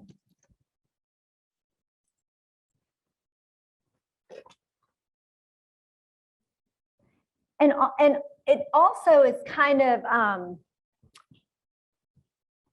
you might sort of feel like doing this where you're actually doing written answers for each of these is like a little bit overkill, because some of them just don't warrant like a written out answer. But again, for the purpose of digging into this process and understanding how it works, that's why we're going about it in this way, even as basic as it may seem. But obviously you would not always continue to do these written out answers, like nobody has time for all that. It's the thinking and the steps of the process that are important. All right, and finally, the last part of step 5, when you're breaking down a standard, is looking at analysis. And that is where we often don't take students all the way to analysis. We're just happy if they comprehend, but that's not enough. We have to take it to analysis. So again, I can see my breakdown view of 7.1, and I have my breaking down a standard protocol section for multidimensionality. And the questions that go with analysis are these. So we need to think about, what do students need to know to be able to perform the analysis? And some stuff got left in here from another time I did this. Okay, what do students need to know to be able to support analysis? Okay, so how are they going to be able to support their analysis? What do students need to know to be able to? Okay, so they have to be able to explain. So have to be able to explain. Have to know why they chose their answer. How many times have you been working with a student and they give you an answer and you say, what makes you think that? And they have no clue.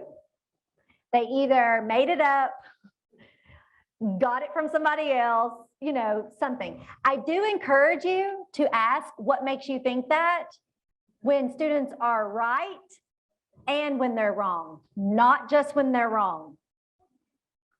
You have no way of for sure knowing if they really know or not, unless you ask.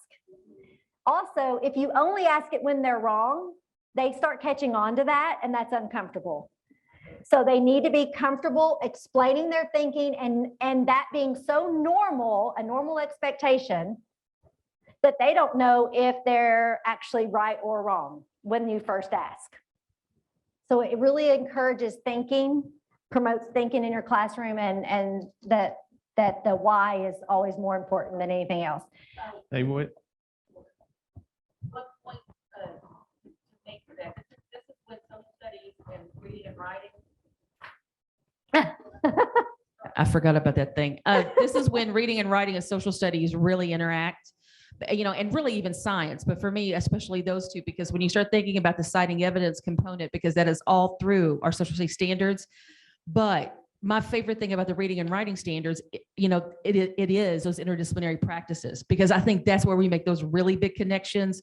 While they are not practices and they are not assessed, they are conduits by way, the way that we can really bring the content together, especially in terms of, some of those, things that you guys read may have a social studies slant or whatever it may be. But I mean, I just love it that this is a place where we can really support each other, in our content, because if I know that they're down the hall in English and they are citing evidence and they are developing claims, and most importantly, using that evidence to support that claim, then I know when they're in my room and we're doing that, that makes all the difference, because, they're taking the same skill, practicing it twice, but in different way, in different classes. Yep. So that just strengthens them. That's going to strengthen your reading and writing, by the way. So that's why, you guys make really good best friends with your science teachers and with your social studies teachers, because I promise you, we're doing the same exact thing in our classrooms that you guys are. I promise. And if we're not, let's take a deeper look at the standards. We'll talk about that later. Well, and I will even take us back a few slides here to the content section. Is that where I wanted to be? Actually, I wanted to be in comprehension. Remember when we were looking at comprehension, how we said in order for a student to comprehend, what did I do? Oh yeah, they have to be able to know the vocabulary. That makes me think about content knowledge outside of English, outside of reading and writing content. It is really important that students have knowledge if we want them to be good readers and writers. if you don't know very many words, if you don't know about topics, if you don't know about the world around you, it's really hard to be a good reader or writer because you don't have any knowledge, any experiences to pull from. It makes it really hard, really, really, really hard. Are you all aware of the, what do we call, the healthy integration module? Some folks are. We have, if you go back, if you in KY, not right this second, but in KY standards, it's not in the reading and writing resources, but I collaborated with our social studies colleagues, and we have in the social studies section of the resources, there's, it's for elementary, but there is a healthy integration module where it shows these connections and has actual, we called them, they're sort of like units, we called them collections, and they're really, really good to share with your primary folks, to show them how important it is to have social studies time, reading time, but also how they can be integrated well. All right, so please make sure that kids are getting content time to learn about science and social studies. All right, so we're looking at analysis here. What thinking is necessary for students to be able to engage in the analysis? Okay, and when I was putting in analysis earlier, I know I didn't also read inferences drawn, because notice guys, it's separated. Analysis can show up in more than one part of the standard. So the analysis here is being able to draw inferences and support your inference. You've got to be able to support it. So what thinking is necessary for students to be able to make inferences and support those? That's what I'm thinking about right now. What thinking is necessary for students to be able to engage in making inferences and supporting those? Okay, so kids have to be able to think, the reader has to be able to think about what they already know. They have to be able to make connections between their own experiences and their own knowledge and what the text is saying. If you can't make connections like that, then you can't make inferences. If the text doesn't say things that relate to things you already know, it's hard to make an inference. Here's a super simple example of what I mean here. This is inferencing starts as low as kindergarten. So if we had little baby kindergartners in a building and they saw somebody walk in to the building and they had an umbrella shaking it off, right? What will that student immediately infer? It's raining outside. How do they know? Did the person walk in with a sign that said it's raining outside? Because that would be explicit. How does the student know just by someone walking in and having a wet umbrella? How do they know that it's raining outside? How do they make that inference? Okay, so what are some of the clues? What is it? I heard background knowledge, but what is it? What are the clues and what do they know? They know an umbrella is used when it's raining. What else do they know? Huh? They know the umbrella's wet, right? So it is actively raining outside right now because it's wet. The umbrellas are wet. What else? What's the background knowledge?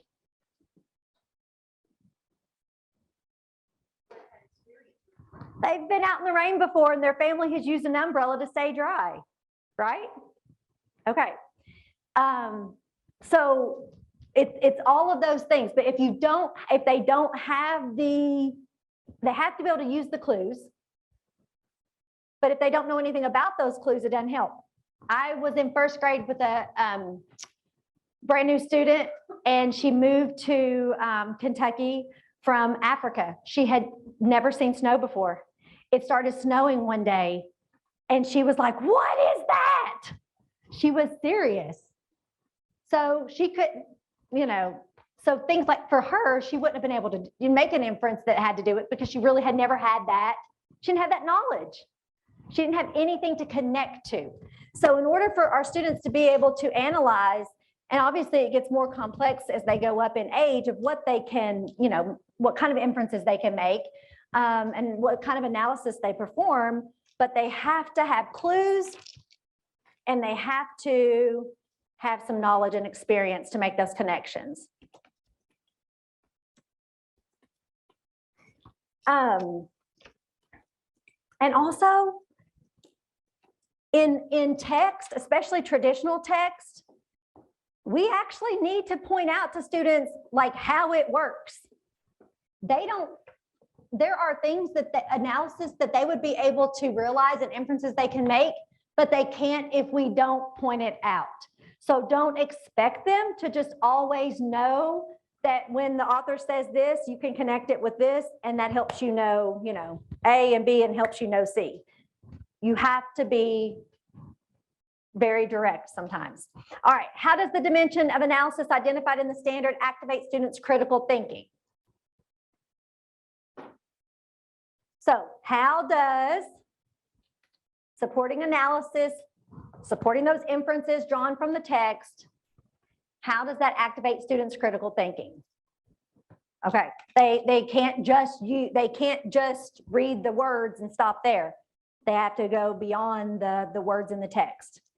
Beyond the words in the text. It's very similar to what we just said. They have to make those connections.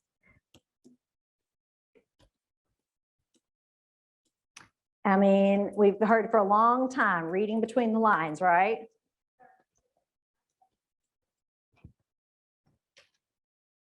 All right, and finally, what actions will students take to communicate their analysis?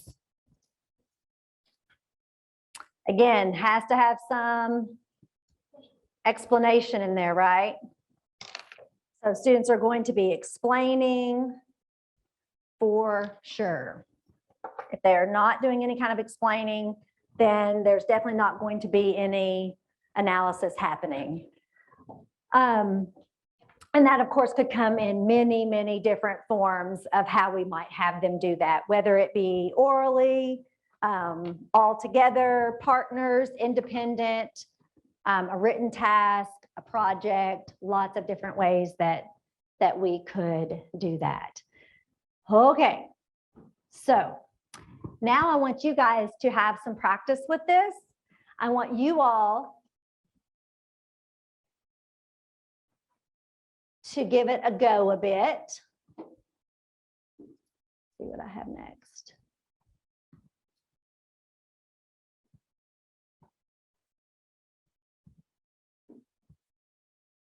Okay. I would, whoopsie. All right, you all are going to work on, you're going to look at 3-1. Okay, so we just looked at 7-1. You're going to look at 3-1. So it's going to be very similar because we are just moving to a different grade level. So this will be a fairly quick process, okay? And based on the fact that we have less than an hour left together, I'm going to have, instead of me guiding you all through this, I want you all to get just skip on over to hands-on yourselves with this. You all may work with partners, you may work at your whole table, just depending on kind of your setup. If you have someone virtually that you can work with. Hey, Whitney. Yo, yes. Could we do breakouts with this one? Yes. Would that be okay? That would be great. Do breakouts. That way they can kind of touch base with their Yes, virtual. that's teams. great. Yes, yes, yes. So we'll do breakouts. You guys in here, y'all got that covered. But we'll do breakouts with the other folks. Let me show you where your materials are for this. Remember how you all, oh, it looks like I had planned for us to do, okay, it doesn't really matter. Okay, so I had, I have either or. Okay, good. Okay, guys, what we're going to do here is you can choose either standard, the 3-3 from the 3rd grade, Or you can choose the 7th grade one, but move on to 7-3, not 7-1 that we just did. So in your guide, you have your options, okay? So if you want to stick with 3rd grade like you did earlier, then you'll do this with the 3rd grade, RI 3-3. If you want to do it with 7th grade, you'll move on to 7-3, RL 7-3. You have a template here. And if we end up needing more templates, then you'll just copy and paste it and give yourself another one. Now, you are going to need the standards document. So just in case, you're going to go to kystandards.org because you're going to want to be able to see this.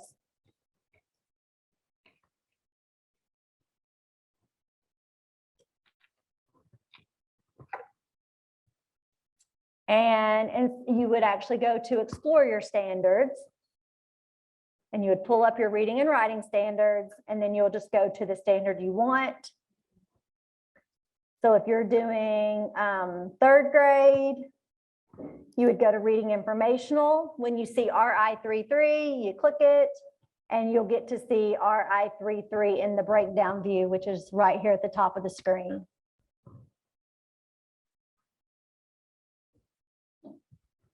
So the most important part right now is that you are utilizing your template for breaking down a standard, and that you're working through the 5 steps of a breaking down a standard for either 3-3, RI 3-3, or RL 7-3.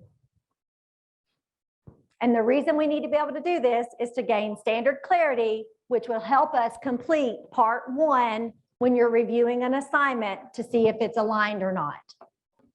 So what are your takeaways? Tell me about the experience of working through the protocol. How'd that go for you?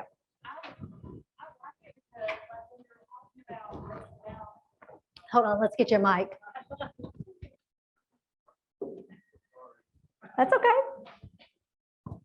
I was just saying it's helpful for me because we were talking about why it's important to break down the language for our students and make it kid friendly. Sometimes if we break down the language of the standards to make it teacher friendly, it makes it easier for us to know what we're really supposed to be doing. Absolutely. Other thoughts, takeaways? Just takeaways, any thoughts, things? I could just get closer to you, maybe. Maybe your voice would come over my mic. The progression, looking back at what they need to know in order to get mastery, and then how, if they get that mastery, they'll be able to grow the following year. So like just following that standard, I kind of excited to take that back and show it to my teachers. So you have,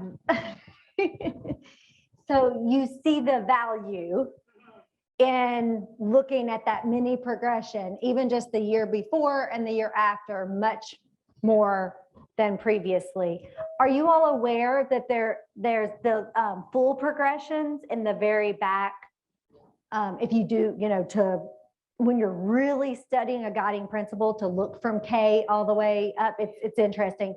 But most of the time in our grade level planning, day-to-day planning, the mini progression in that breakdown view is enough. Thank you for sharing that. Seems like we rush things, like we're so busy that we just focus on our, whatever that thing is, in this case, our grade level standard, but we actually save time in the long run by looking beyond just ours. We did that one time in my school. I was sitting on my math department and we tracked a standard from kindergarten all the way up, because there was, I don't know how to say it nicely, but squabbling that kids weren't ready when they were with us. Somebody else didn't teach them what they needed to When they know. looked at the standard and how it progressed, they were never supposed to learn that until they got there. It's like sometimes we just have these ideas of what we think they should know or whatever. And it could be that we're having too high of expectations at times, and other times not high enough. Just They were depends. like aha moments. Uh-huh, yeah. What do you feel like you need more time with still? Where are you sort of fuzzy?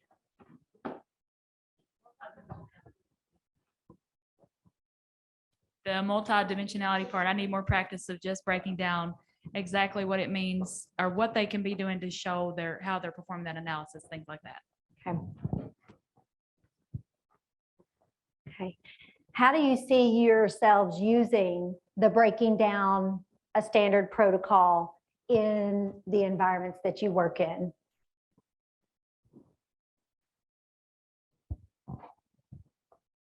If I could, I'd like to talk just a little bit about that lens from, it's me over here. Thinking about that from special education perspective, because we talk about how is it that we can use that progression. So we may have a student that's in 7th grade, but is performing at that 3rd grade level.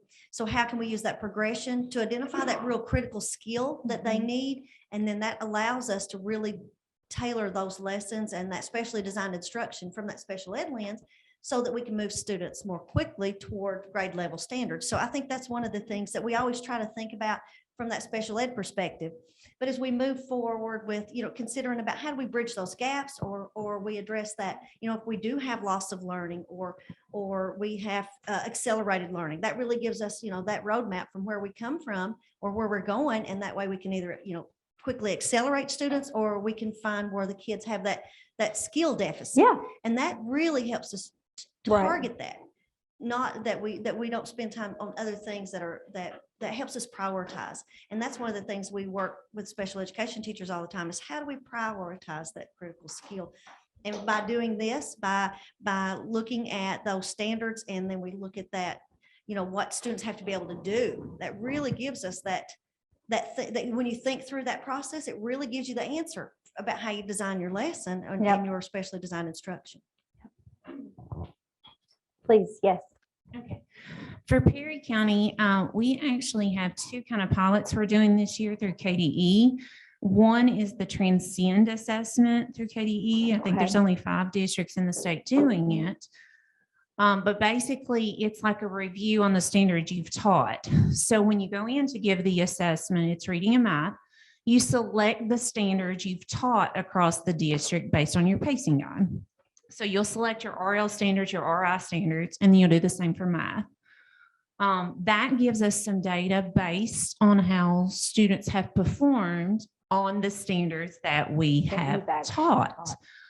That, as well as the other pilot we're doing, which is a curriculum pilot. We chose East Perry, West Perry, and Perry Central as our curriculum kind of schools that we're going to look at. We dive into the curriculum and they make us look at our resources. Is that text appropriate for that grade? Is that assessment rigorous? Why are you using a certain program in this area? And it's really so far just questioning why, not that we're right or wrong, but they ask why that text, why did you choose that? Those 2 tied together with some of the tools today, I think would be really helpful for us. Because when we do give the Transcend, I can look at 3rd grade across the district. And if we've taught so many RL standards, but I have 40% of students doing well on that, then we automatically go to our pacing guide and we say, okay, what were we using to teach that? Because our kids didn't get it.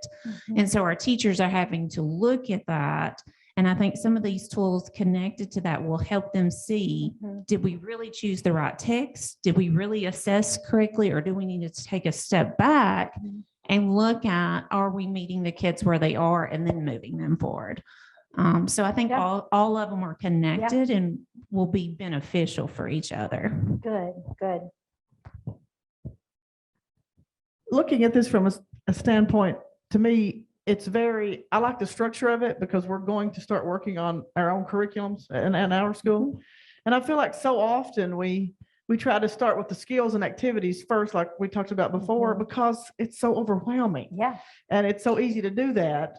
And we really pick things we think are really good, but it's to me like putting nice furniture in a house that's just the walls are 2x4s. And to me, this is kind of like the walls of the house, that if we could do this part first, then we could, fill it with things that were just more appropriate. And, that's what I was Like thinking giving about. that firm foundation, firm structure, and then, how you go about it, how you decorate it, how you implement it. Decorate first, not build the structure first. That's a good way. That's a nice analogy.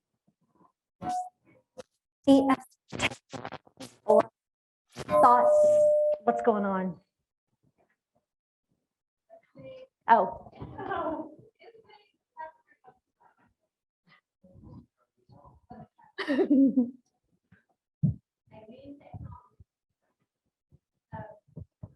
What I was thinking within my group was, this has been really good for me to help to break down the standard. But the one thing I worry about, and this might be more of a question to everybody, how do you do this without overwhelming teachers? Because I worry about teachers and how much. And so those of you that are teachers in the room, what would be your suggestion to help make it more manageable for you all? And what would be the best way to work this in for professional learning for you all, I guess? So I guess I'm asking a question instead. Sorry. I feel like it can only help, like if you do it before. I know, I keep talking, but I feel like it can only help. So if you do it at the beginning of the year, then you have a clear plan of what you're supposed to do instead of like planning week by week. You have a good idea of what's expected of you and things like that. So I think it can only help you instead of making you more overwhelmed. It's like time on the front end, wherever the front end ends up being, may not necessarily be before the school year starts, but you're right. Doing that time and thinking and the front end does make it quicker, more efficient, maybe easier to implement well. Like you're able to be more intentional about your instructional decisions, because we would never on purpose use time, ineffectively, but we may actually be doing that. And it's just spinning our wheels really, because we've spent all this time on something, but it wasn't really what we needed to be spending our time on. So yes, but I do agree, it's overwhelming and you have to have buy-in. So any thinking that we can do around that, I do think that if you start with the student assignment library as your entry point, sort of like we did today, because that's applicable, like it's applicable. So you're like, okay, you see this makes sense to you. It's an assignment. It's not just a piece of paper to fill out. And when you realize that, oh my gosh, that looks a lot like what I've been doing in class, but it's only partially aligned, then you start to see the need to understand things better. So I think that may be the less overwhelming way, because I don't know if, just telling me I need to understand this standard, but it's not connected to anything I'm going to do, may not be relevant to me. So I may just feel like that's compliance, or just someone gave me a homework to do, maybe. All right, so we do have just a little over, we have a little over 15 minutes left. And I do want us to get to our final task, which, if you'll remember in the success criteria, the final thing that we were going to do is look at an assignment and think around how we could make it more strongly aligned. So I always like to work where you've already spent the most time. I think especially when you're doing something for the first time, it's often better to use a familiar text. And in this case, our text would either be the grade 3 assignment or the grade 7 assignment that we've already been in. We know that those are partially aligned. You've already been coming up with ideas for how to make those more strongly aligned. We will go into the breakout rooms to specifically look at these just for the last 15 minutes, and then we'll wrap up the last 5 and get you guys out of here on time.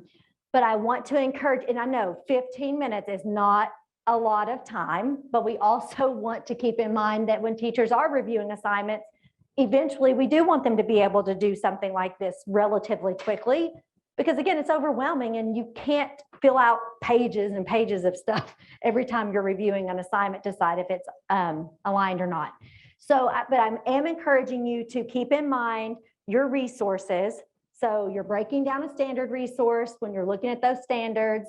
I know the rationale's already been given there for you, so you don't have a ton of the breaking down a standard work or the review protocol to really look at, to do the legwork of that.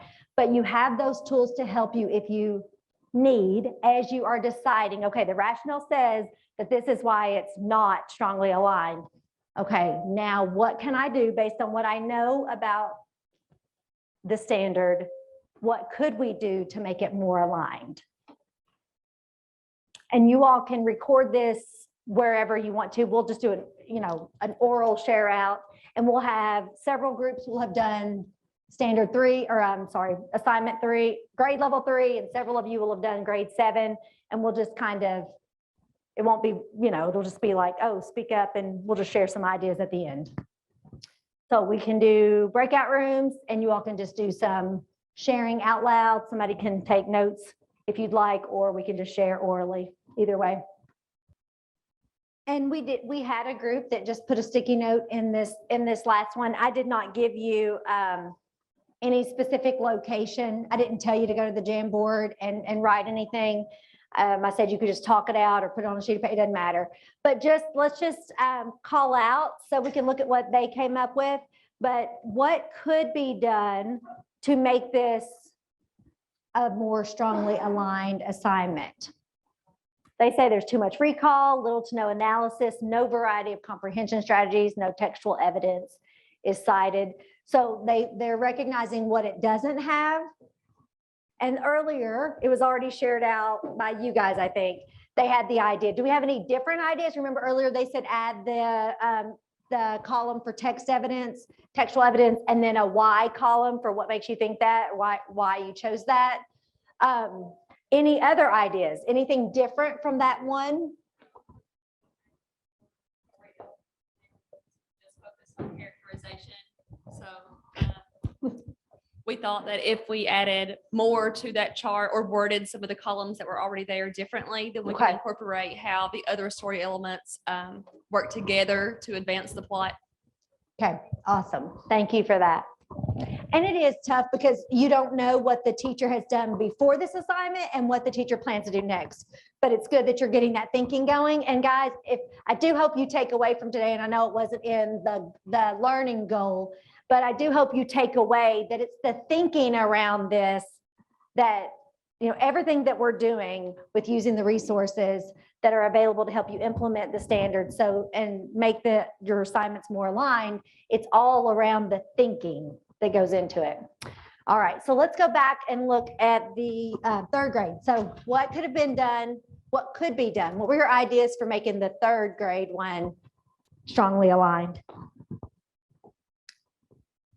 It says it's aligned to 3.1. Ask and answer questions and make and support logical inferences in order to construct meaning from the text. They say they're describing the relationship between individuals, a series of historical events, scientific ideas or concepts, or steps in technical procedures and over the course of the text. And then of course 10, by the end of the grade level, by the end of the year, flexibly use a variety of comprehension strategies, blah, blah, blah, that one. But then the task is use information from the text to compare and contrast the migratory journeys of whales and locusts. Use the Venn diagram to organize the information. What is needed for this to be strongly aligned?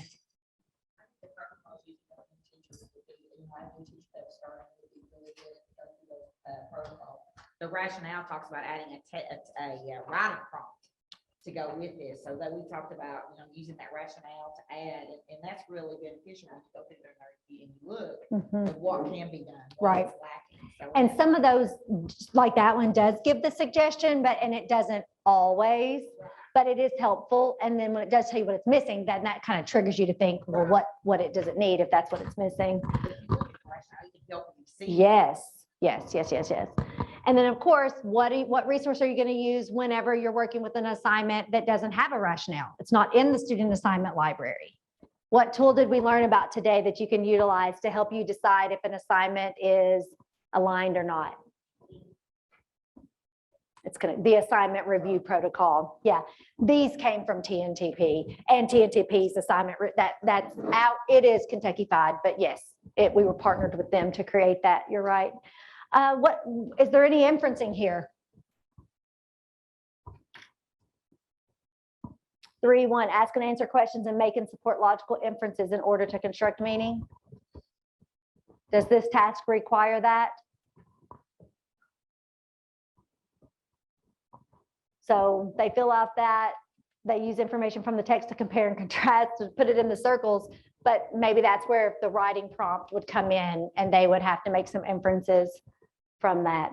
Any other ideas beyond just a writing prompt? Did anybody just change it up completely?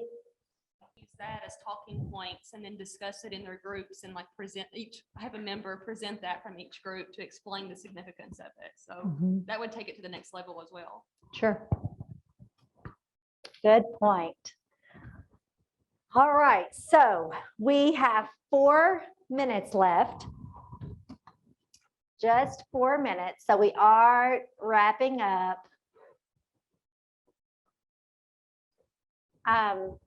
I do want to remind you of our purpose here today. You all were hopefully able to be learners as well as learners in the sense of, you know, all the material that we went over and learning about new resources that can be used for implementing the standards more effectively so that standards our assignments are aligned, strongly aligned to this. Our assignments are strongly aligned to the standards and able to do that because you now know how to be more clear on what the standards mean and how to figure that out when you don't feel clear on the standards through the resources that we went over today. So this PowerPoint will be put into your folder. There is a survey there for you, and I will put this into your folder now. And then it's also in the chat box, right? It's already in the chat box. Yep, that's correct. So this is just our traditional feedback survey that we've been doing if you've been in trainings here lately. And so if you need ELA, when you submit this, that ELA certificate will come directly to your email. If you have any issue retrieving that ELA, just do complete the feedback survey. That way I'll have record and then you can just email me and I'll actually send you a PDF of it if you have problems, but it should work. So if you're logged into the meeting, you can get that from chat. Ms. Hamilton's going to put this in the shared resource folder. As far as the PowerPoint, you could go to that last slide and also retrieve it.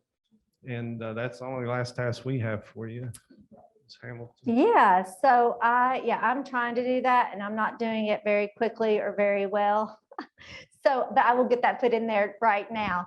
My contact information is on that last slide as well. So please know that you can use me as a resource if you have questions, whether it be about standards or not. If I can't answer it, I will certainly get your question to whomever would be appropriate to answer your question. So thank you all for your participation today and for allowing me to get to come out and be with people outside of an office building and actually get to work with educators. I've really enjoyed it. Thank you all. We thank you, Ms. Hamilton. You're welcome. Thank you.